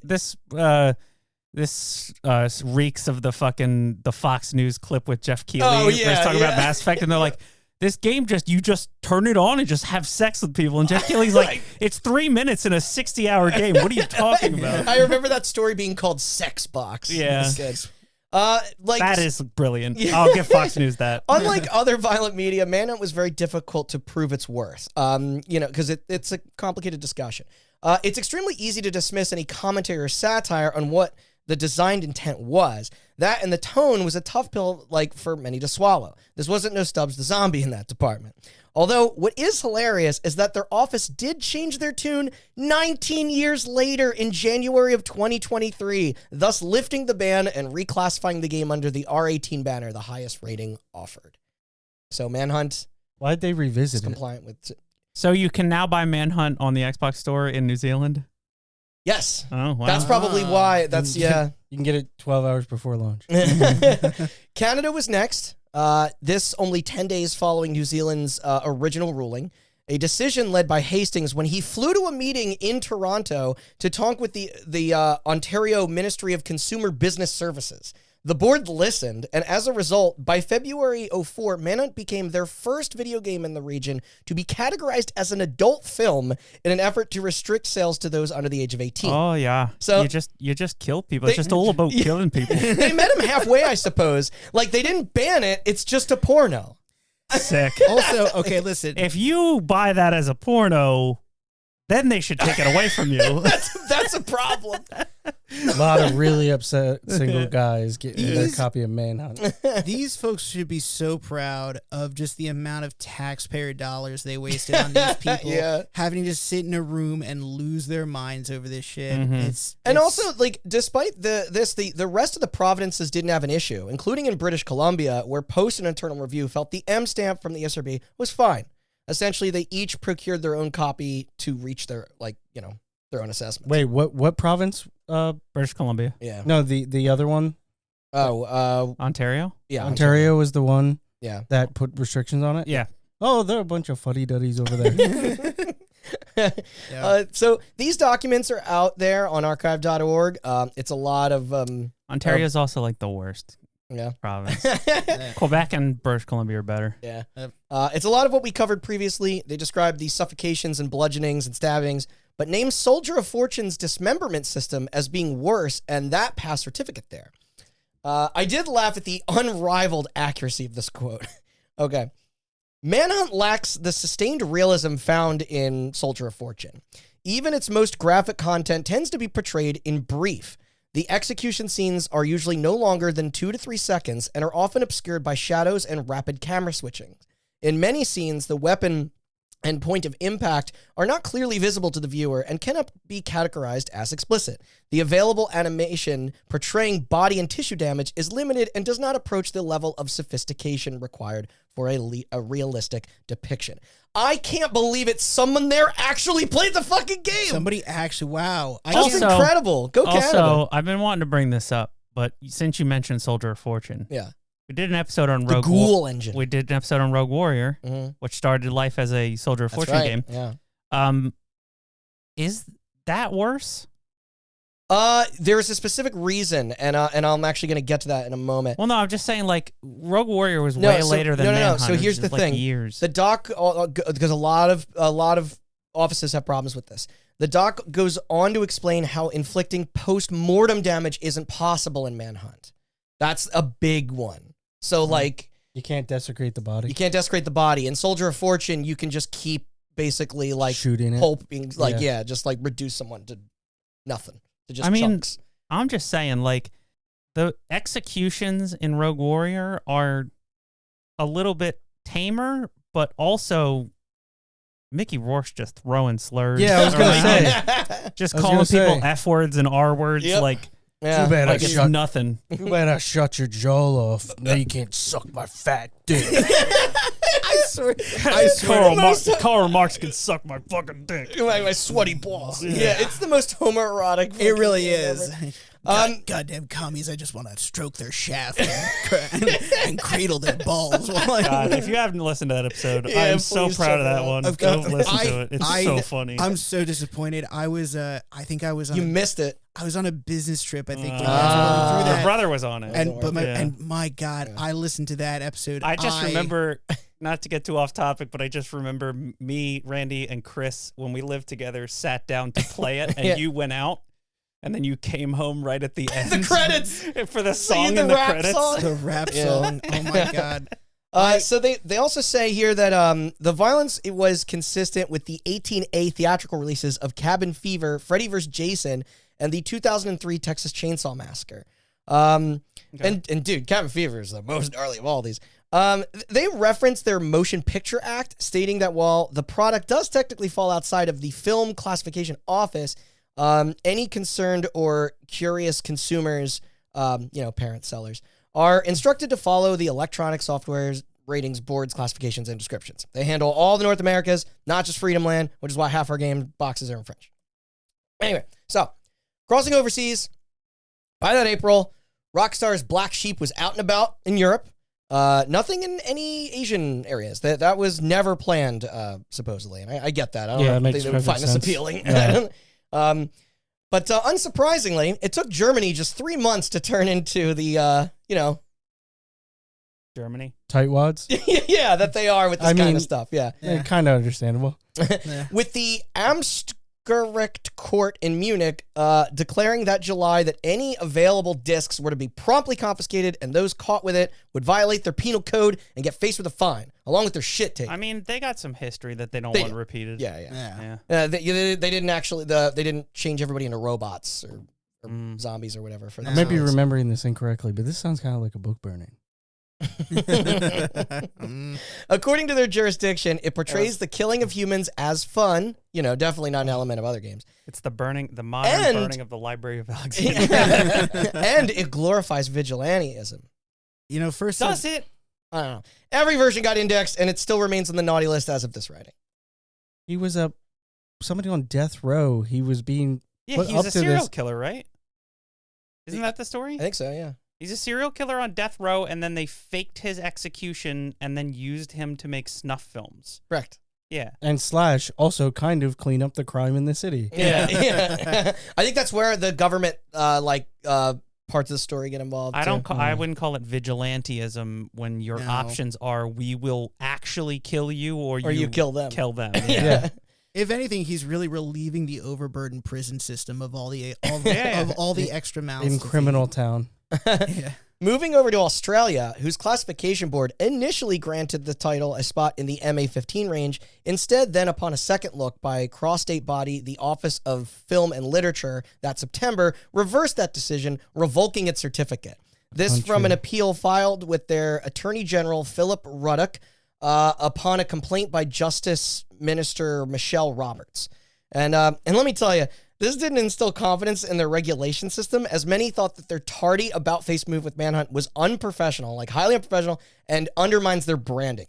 They were like, hey, this sort of makes a mockery of our fucking ratings department and implies political interference.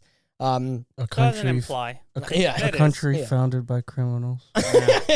Their director, Des Clark, assured the proper guidelines were being followed and that it sits firmly in its initial evaluation. But alas, Ruddock laid the pressure on, which took the review to a vote, and it was soon determined, via 3-1, that the work exceeded what was acceptable, and boom. No fun in Australia with Manhunt. But on the count of 3, yay or no. So this meant that the game was effectively that's a good one. Yeah, was banned and mandating a recall of all the copies that were still on the shelves. Quote, any existing stocks held by retailers must be removed immediately.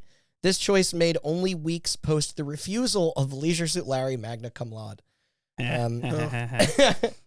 Come on. What's funny, though, is by the time this happened, it had already sold 18,000 units. So who knows how rare those are these days. Yeah. Like, geez, man. Like, it was so much easier to ban games for digital downloads. Yeah. I mean, we had... I keep going off on tangents. I apologize, but we had that conversation about how we both turned on our Xboxes and got. I don't want to get into that because that's a pop up about a reclassification for a game. I think I'm actually gonna save that for our recap. Okay. I think it'll fit in there. So like, and not that this was their first instance of yanking popular materials from their residences before. Rockstar's own Grand Theft Auto 3 got pulled from stores a month after its debut, prior to a modified version returning back to sale later on. So, I think that one maybe removed the dismemberment, like you could shoot heads off with sniper rifles and stuff. Yeah. But I don't know that, or I know a lot of countries don't like it when you can drive drunk. Mm-hmm. Yeah, that's an interesting content right there, because there's not that many games. There's a lot of driving games, but not a lot of games that will. You don't see it a lot. Yeah, you don't. You don't. You need a game that allows your character to. Or I guess all the sex worker stuff is probably that too. But one major hurdle: it is the sole industrialized Western country without an R equivalent. I didn't know this. This as. I was gonna say, you said MA15. Yes, that was the highest it went back then. So they could just borrow it off of the NAR. This has become such a problem that the Victorian government and the Interactive Entertainment Association of Australia have called to formulate an 18 category, with researchers noting how more than 70% of their game, like the native gamers, are over that age already. They're absolutely correct in requesting that. It's ridiculous that 15 is as high as it goes for interactive media there. Like all their software. And this finally was amended on January 1st, 2013. The first piece of the product to earn this logo, or this branding, whatever, was Ninja Gaiden Sigma 2. I mean, there's a lot of dismemberment in that. And I'll get into those changes another day. Yeah. So much of the reasoning for that last example is predominantly due to the questionable claims that it was linked to a grisly snuff film. No, I'm talking Moida.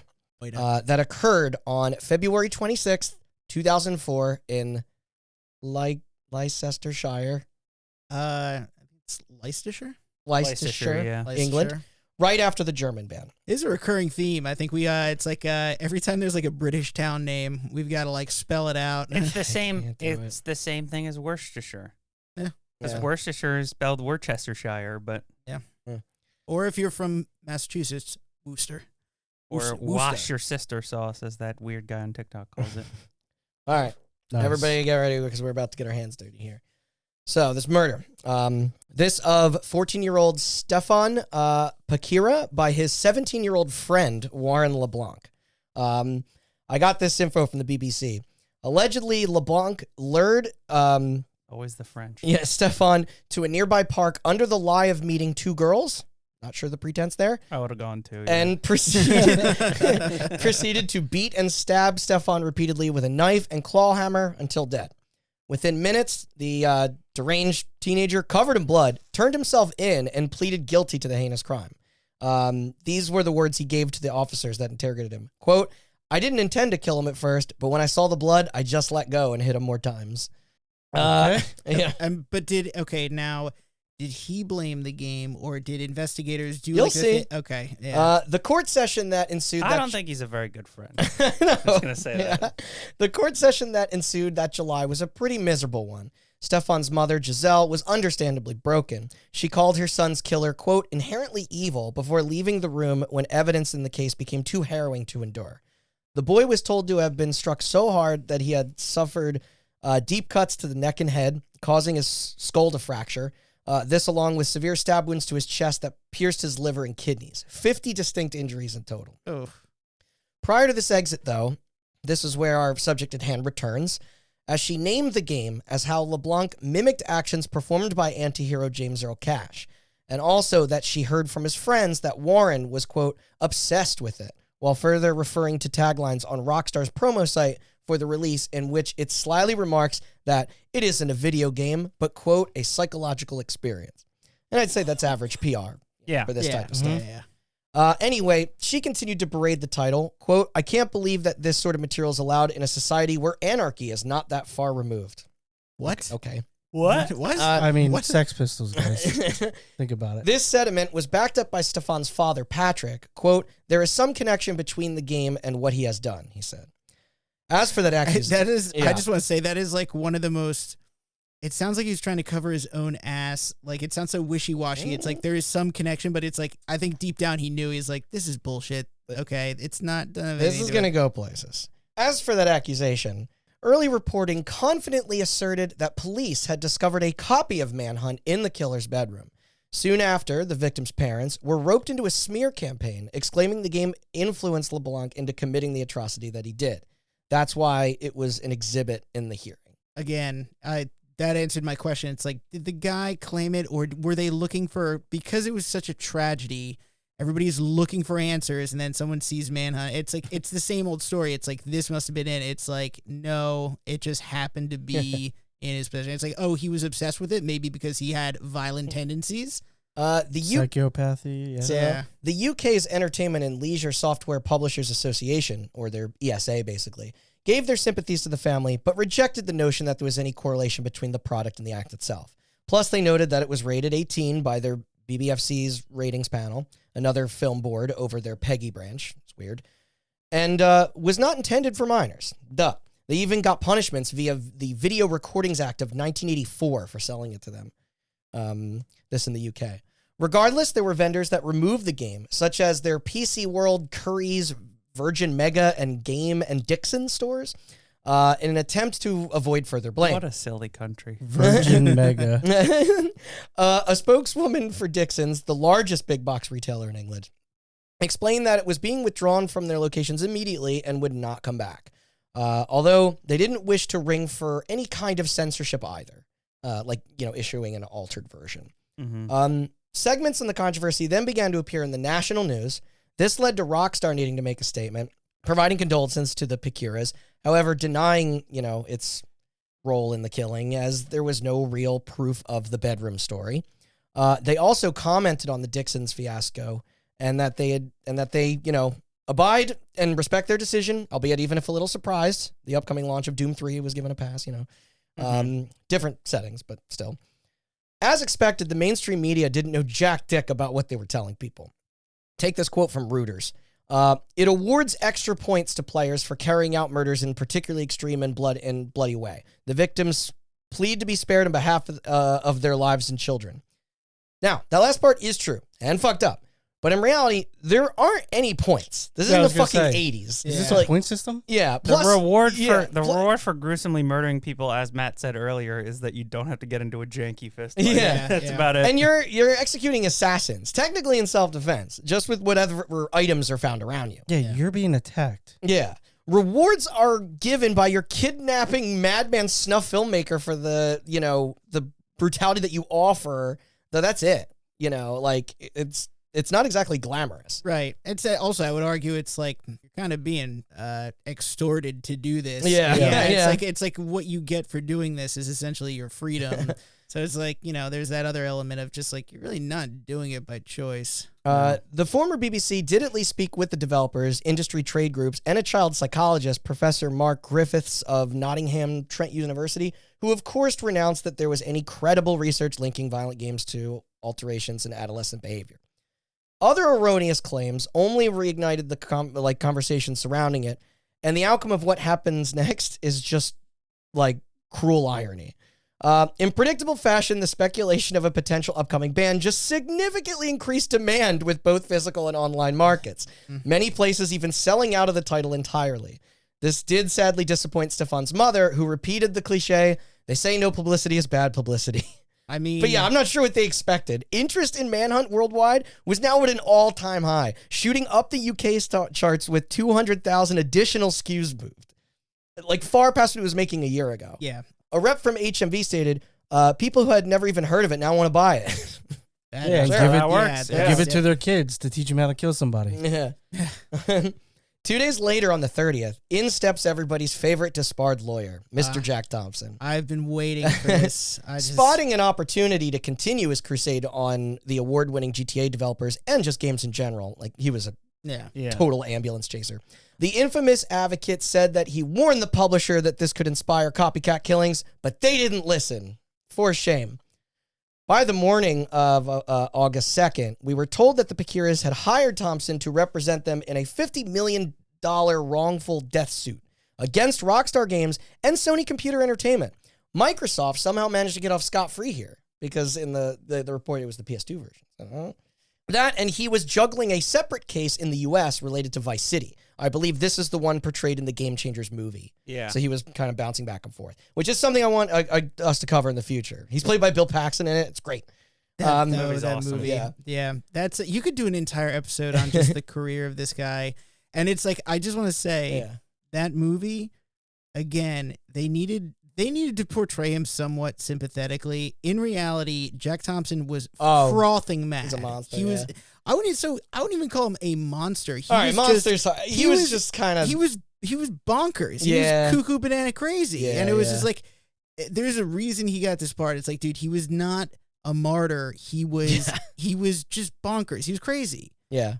He was a vigilante. Yeah. He got a license to practice law, and then just like swung it around like a bludgeon. That is it. He was rebel without a cause. Yep. Yeah. So you guys ready for this part? So everything was beginning to look scary for our guys until later that same afternoon, the Lancashire Law Enforcement Office finally declared that any previous mentions of Manhunt's involvement in the investigation were a mistake, and instead cited the motive for the slaying being a conflict from a robbery to repay debt from drugs for a gang. Wow. Still a tragedy, except, get this, the original statement wasn't completely false. For you see, the information on the parties were just flipped. The copy of the game wasn't found in Warren LeBlanc's bedroom. It was found in Stefan Pakira's bedroom. The victim was the owner and the only participant in possession of the product in question. Wow. Yeah, it was so it's like obvious evidence media circus. Yeah. It's like no one took a close look at the actual facts. This now raises two factors. A, this was likely where the parents even heard of the game from their son, and possibly how the murderer on trial played it since they were former friends. Yeah. And B, Warren was 14. So how did he acquire it? Could it have been from his parents? It's not implausible. Isn't it? I bet you everybody that ran out to grab a copy is regretting it, because buying a copy of Manhunt means you're going to get killed. Yeah. That's why I bought mine still alive, unfortunately. Oh, and by the way, the fallacious reports that incited this crap was traced back to right-wing newspaper, the Daily Mail. Yep. And they failed to paint the full picture, omitting certain details. Good job, folks. You took the bait, as always. So they ignored whatever facts from the cops that they wanted to craft their own, juicier narrative. Isn't the Daily Mail also owned by Rupert Murdoch? I think it is, yeah. Really? Yeah. Mm-hmm. Of course. Yep. Needless to say, egg was on faces left and right. This rapidly led to charges getting dropped. And listen, my heart bleeds for the parents of Stefan. Truly, I'm sure they were suffering, confused, and just wanted justice or answers for the closure of the loss of their child. Yeah. It was then that their grief was taken advantage of by an incompetent huckster and conspiratorial news cycle.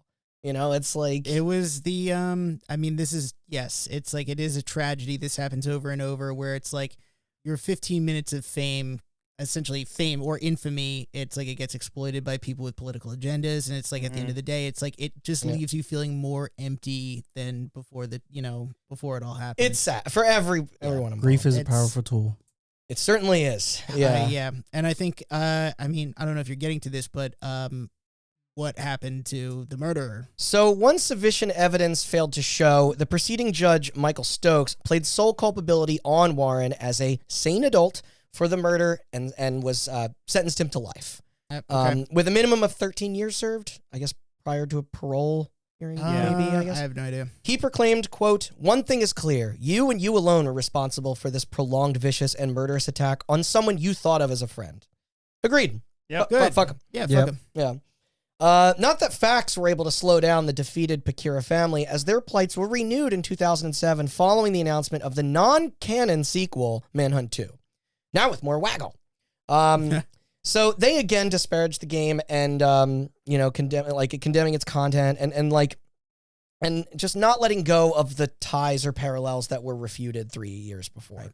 Quote, "This is rubbing salt into the wounds in the mouth. We will be marking the anniversary of our son's death." I don't know if something was potentially lost in translation there, but and I do genuinely feel awful for them, but this isn't the path. The grieving mother then added, "It is an insult to his memory. These game moguls are making a lot of money out of games which are morally indecent. Why do they have to pump more violence into society?" And their town's East MP, Keith Laz, was also astonished a new installment was in production. Begrudgingly, Take-Two had to weigh in with a statement reaffirming that the judge, police, defense, and prosecution teams openly discredited any connection. This while Angry Jack trucked on with his bullshit, unsuccessfully trying to ban M2, and even went as crazy to say that the publisher had lied about the incident and were colluding with the police there, and that the copy was not Stefan's and did belong to LeBlanc. I could just see this guy wild, man, outside of their home and next to onlookers and news station, doing a live interview and just being like, I heard it was a game called Manhunt that made him do it, and then it's a copy just poking out of his briefcase as he tries to get into the house. I wouldn't put it past him. I think it is one of those examples of just pure red-handed evidence of media manipulation, twisting a true tragedy into a political narrative. And when someone finally looked at it close enough, they realized that the story wasn't even true to begin with. Yeah. And using someone's death as a card trick for your fucking campaign to. I mean, correlation does not equal causation. Right. But also, even if you're right, hypothetically, which is up for debate, I'm thinking we all in this room disagree that Manhunt was the reason why he did this. Yeah. Even if you're right, you're talking about a disturbed individual. Yeah. There's so many factors. Yeah. You're talking about a disturbed individual in a world surrounded by shit like this, waiting for a trigger. Yeah. And if Manhunt was the trigger, and I'm not saying it was, but if it was, banning it would have just delayed the inevitable. Right. Yeah. Also, it's not a matter of when or if. It's a matter of when and what. That's what I'm saying is he already had based on what I can pull from this, he already had psychopathic tendencies. He was a disturbed child. He had some sort of mental disturbance. Yeah. What about not horror movies per se, but just modern media as a whole? Oh yeah, the depiction of war music, movies. They can go after they can go after anything, and that's the thing is these media are going after Manhunt as the sole cause because when senseless violence happens, people want there to be a reason. Yeah, that's something. That's part of the reason the conversation I brought up about true crime that I had with a couple friends earlier. You want to find the reason, and there never really is one. And if there is one, it is so societal. Yeah, I was going to say societal conditioning probably. Or just kind of unexplainable to a normal person. This person just had problems and something pushed them over the edge. And, I would say that the media that's attacking Manhunt is more to blame. That's just my personal opinion. Yeah. Is more to blame than the media itself. As Randy put it, you're just throwing fuel on the fire. If you they don't truly believe that Manhunt was the reason that this happened. Yeah. Because if it's the reason that this happened, then what you do is you just keep it quiet and ignore it and quietly regulate the game. You don't make a press circus out of it because then... Or try to profit off of it. Yeah. Because then you advertise. Right. Yeah. Right. Yeah. This a total aside, but not really, but look at serial killers. One of the most appealing things about true crime, at least for me, is why. Oh yeah, why absolutely. do they do what they do? And it's going to be a thing that we also chase that knowing we'll never fully understand. Right. That's it. Yeah, that's the ultimate thing about true crime is that like that's why you can keep drinking it. And it's like you can find the killer. Mm-hmm. You could find a journal where they write exactly why they did it. Here's the You'll manifesto. Never fully get the 100% which answer is a good as to thing. why it happened. Yeah. It would be in it, but like also like not to go on a whole crusade here, but like. All of us in this room played plenty of M-rated games before we were 17. I know. Crazy. You've incriminated all of us. And I remember I played GTA 1. I have a very vivid memory where I used to go to Blockbuster a lot, and Blockbuster had like their section where they would just like sell games for like $5 or $6 that they no longer could rent because they were too old. Yeah. And that's where I bought State of Emergency. My dad bought me State of Emergency. Yeah. Riot Simulator. And I remember I like went to my grandparents' house and brought my PS2 with, and I was just playing State of Emergency, and my dad walked in to tell me like dinner was ready or something, and he saw me just holding the button and shooting a body, and it was just flopping and blood was coming out, and he just went, dinner's ready. And then later, when we went back home and he saw me playing it again, he was just like, hey, you're not going to do this, right? And I was like, no, this is just, they're fake people, and it's funny. And he's like, it is. And then he smashed the corporation. Yeah. And if I'm not mistaken, you can correct me on this, State of Emergency had a point system. It did have a point system. It was like an arcade game. Yeah. Also, Austin, your on-air confession. I just got a news brief. You're now wanted in New Zealand. Well, that's right. Come with us. So for Jack Thompson, thankfully he lost his lawyering license in 2008 by the Supreme Court of Florida for, quote, inappropriate conduct, including making false statements to tribunals and disparaging and humiliating litigants. He'll get his own series another day, but and this is just the supremely abridged biography, because I think 2000. This is shortly after his tirade on like Killer 7 and Bully and GTA 4. I think that famously he's holding up a copy of GTA 4. I think that was the last time he tried to go after. 4 was the last time. Yeah, I mean Matt's right. We should do a whole episode about him. Yeah, but he's also a shitty fucking lawyer. Like he used to like and just a loser bitch. He lost constantly. Yeah, well, he used to like get his son, who was under the age of 17, to go into stores secret shopper. As a secret shopper and try to buy M-rated games. And then when his son succeeded, he then like added it to a evidence folder and then sued Rockstar. Like, do you not like? I have not passed the bar, did not go to law school, and I can tell you that is not illegal. Yeah.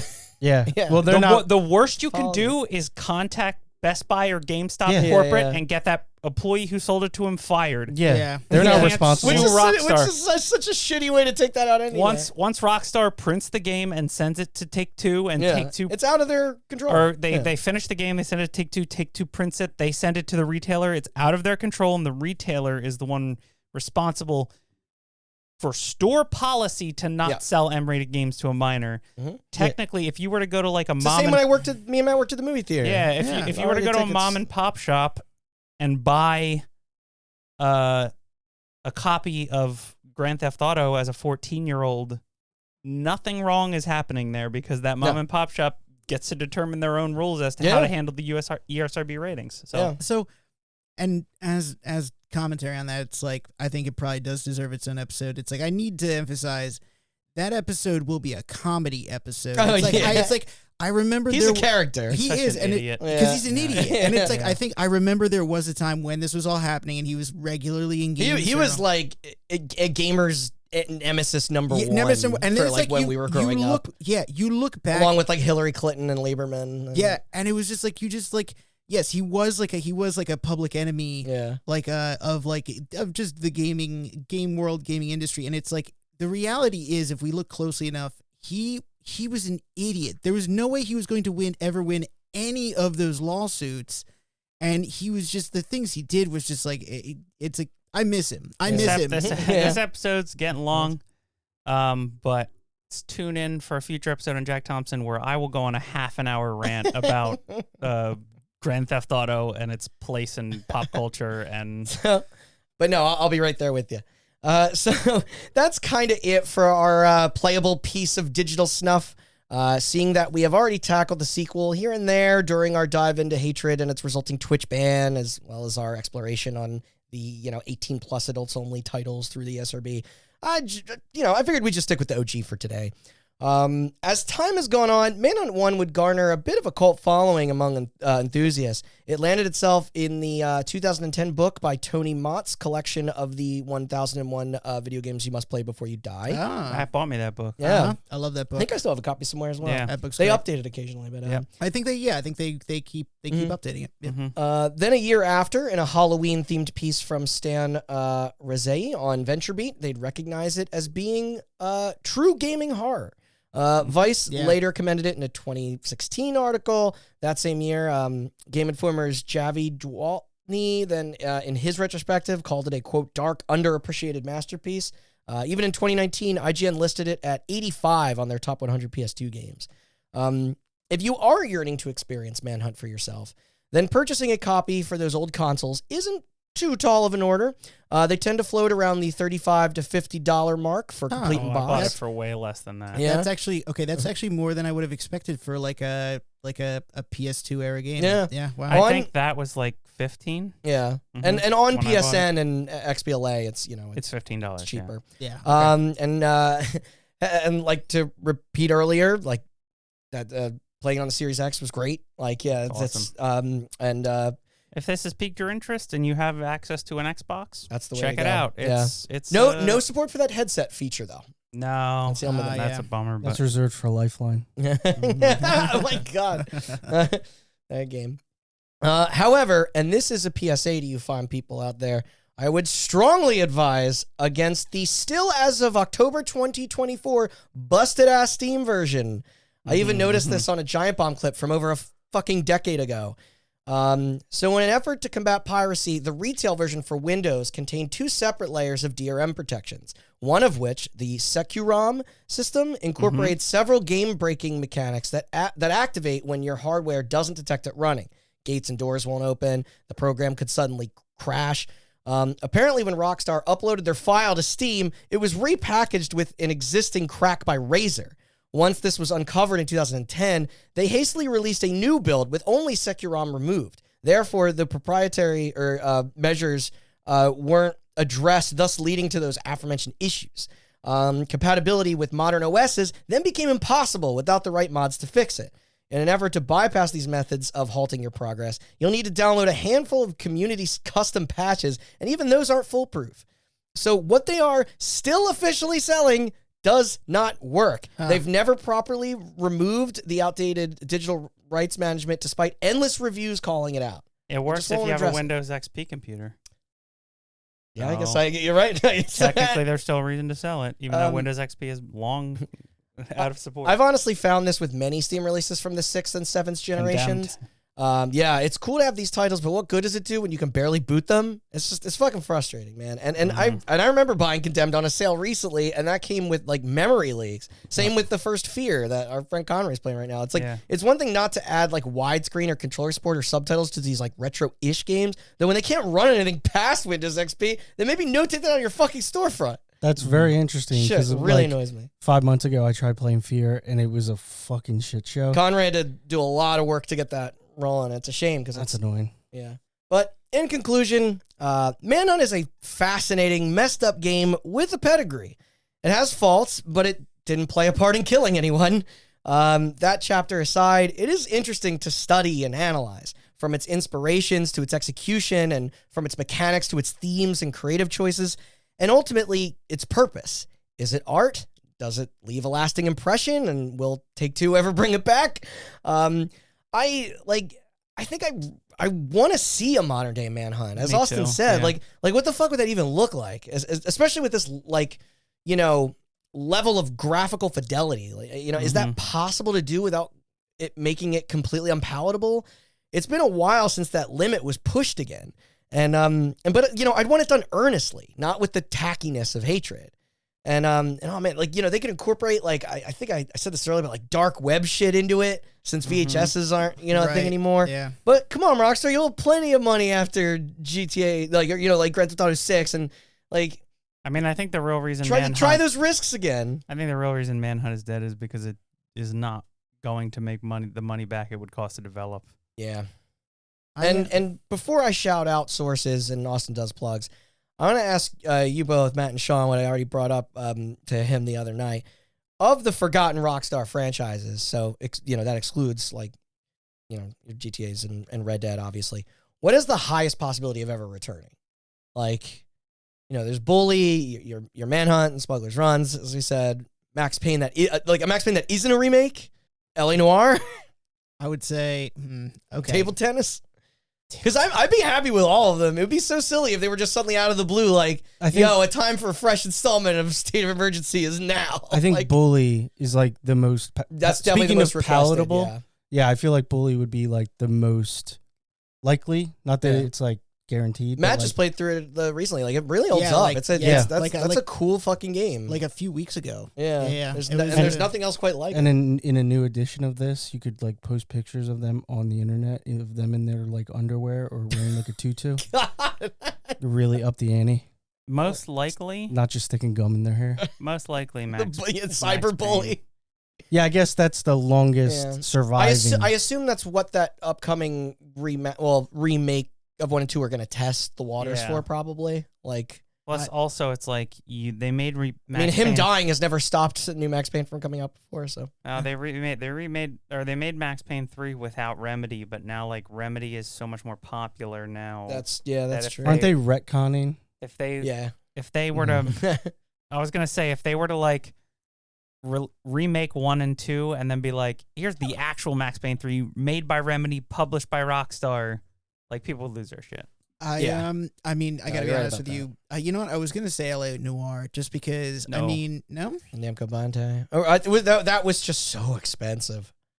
No, they were making a sequel and it got fucking canceled for so many reasons that it will never come back. So in that case, given your mention of the Remedy connection, Remedy's hot right now. Yeah. They've got that connection with it. It's absolutely it seems almost more likely than unlikely that it's they're going to want to capitalize on that. I think I'm surprised they never took another swing at Midnight Club. Those did consistently well. I guess there's just too many there's too much competition. I think if also street racing was a lot bigger back then.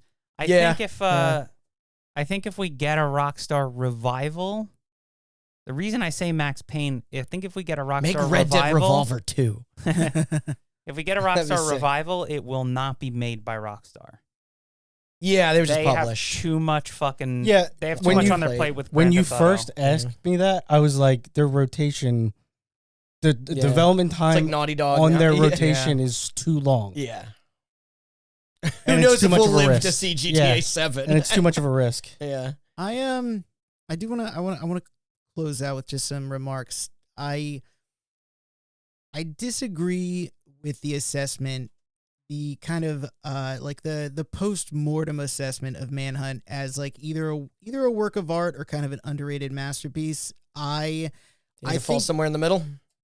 You know what? Yes, I think that's fair. I think it tries to. I see what it was trying to do with making a statement by being, it was trying to say something about the glorification of violence in America. But I think I don't know. Look at those scan lines. It looks like Blair Witch. It's so cool. I think it's giving it too much credit after the fact. I think it was. I do believe that they were saying it's a statement about when they were all in the room, kind of and it. But okay, the devs. Here is a counterexample of a game that is hyper-violent, that is, in my opinion, subversive and is art, which is Harvester. That game obviously is making a point, and it does so, I think, in a hilarious way, in a subversive way. I think this wanted to push the envelope as far as possible, and they said, well, it is a statement. I don't necessarily think, I wouldn't call it a masterpiece. No, that's obviously. Well, you had quoted someone who called that was someone. And it's no, I would not call it a masterpiece. But no. I mean, far from that. I don't know. I would agree with you. I would say that guy who wrote that article that quote that Randy read, saying that the game is important, I think hits the nail on the head, because it is not a masterpiece. And the thing about making a statement is that it entirely revolves around intent. Mm-hmm. Did you intend to make the statement, or did people find the statement in your Well, that's art? exactly And so, like, that's why it was funny hearing behind the scenes where it was like I could see a room full of people being like, we're gonna put the player in the shoes of the villain and see how they like it or whatever, but that's not what people are saying. And I think that all this controversy after the fact turned Manhunt into a statement. Yeah. Yes. But not a statement about what was ever intended. It's just a statement about, like, is it an accidental violence in media and like absolutely. Yeah. I agree. That is a good way to put it. a lot of evaluating a lot it of like belongs to a lot of art that people credit with making a statement is actually making a like you said, making a statement after the fact because of the reaction. The reaction is the statement, not the art itself. You're right. Yeah. Because it does recontextualize some things, but that being said, Manhunt fucking rocks. It is art. It is art. Right next to the Mona Lisa. I stand by that. Yeah. And so I think that's all. Thank you guys. Happy Halloween. I'm currently prepping another spooky episode for us. I know, Matt, you have something cool in the works too. Yes. Otherwise, that's it for this script. Special thanks to Moby Games, IGN, GameSpot, 1UP, Game Chronicles, Eurogamer, CNN, David Kushner's book, Jacked, the Outlaw Story of Grand Theft Auto, Games Radar, CBS. I want to buy that. Yeah, I do too. GameSpy, EGM, Gamma Sutra, the Alphabet City blog, the BBC, the Daily Telegraph, TotalVideoGames.com, the Pinset Masons Law Firm, GameIndustry.biz, Engadget, the OFLC, GamePolitics.com, the Register, the Sunday Morning Herald, Vice, PC Gamer, VentureBeat, Ars Technica, Wikipedia, and Archive.org, or the Wayback Machine. You never cease to amaze. Yeah, the government of New Zealand, the law firm of Jack Thompson, Rupert Murdoch, Brian Cox. I also had one more, but it was fully in German. I had to translate it, and I would just embarrass myself. So I wanna close this episode out on a question, and then I'll do plugs. Okay. This is a question that came up in my head a lot. What do you think is more gross between our two topics, Manhunt or the guy game? The guy game. The guy game. Excluding the fact that the guy game is child pornography because there's a 17-year-old in it. They were exploiting real women. I know. I think the guy game is... And it was just demeaning and insulting, even conceptually. Like analog in my head that I wanted to bring up where it's just like, it's fucked up that like the controversy... Although that story is arguably funnier. It is, yes. That guy sucks. What's his name? Matt Sadler. Yeah. Didn't have any real murder in it, but it's so fucked up that the controversy in our guy game episode is that they didn't check IDs, not that game is disgusting on its own. Yeah. Whereas Manhunt followed all the rules technically. That's true. And was just being banned based solely on premise. I mean, that goes for the whole thing of like sex versus violence. Listen, I'll just say this. At least no one was exploited in the creation of Manhunt. Real people were exploited in the creation of the guy game. Yeah. And it's like, that's fucked up. Mm-hmm. That is. All right. And with that, we're done. Let's go kill some digital people. Plugs. Thank you for listening. We mentioned a whole bunch of episodes, including Hatred, Rogue Warrior, San Andreas Hot Coffee. I just mentioned Guy Game. You can find all those and more on our website at hotbuttoncast.com. Also, all the podcast feeds, Spotify, Google, Apple. And you can find more information on future episodes, including the other spooky episode Randy's got planned and our recap. That one will be much shorter. Our update, as well as Game of the Year coming up at the end of this year. It's gonna be a nail biter this year. Yeah, Jesus. It's not gonna be as cut and dry as Elden Ring and Baldur's Gate and Hi-Fi Rush and all that. So you can find information on our socials, Twitter, Instagram, and Facebook at HotButtonCast. Thank you for supplying this copy, man. Oh yeah. And thank you for listening. Good night, everybody. Thanks. Good stuff. Yeah. Fuck off. You're dead.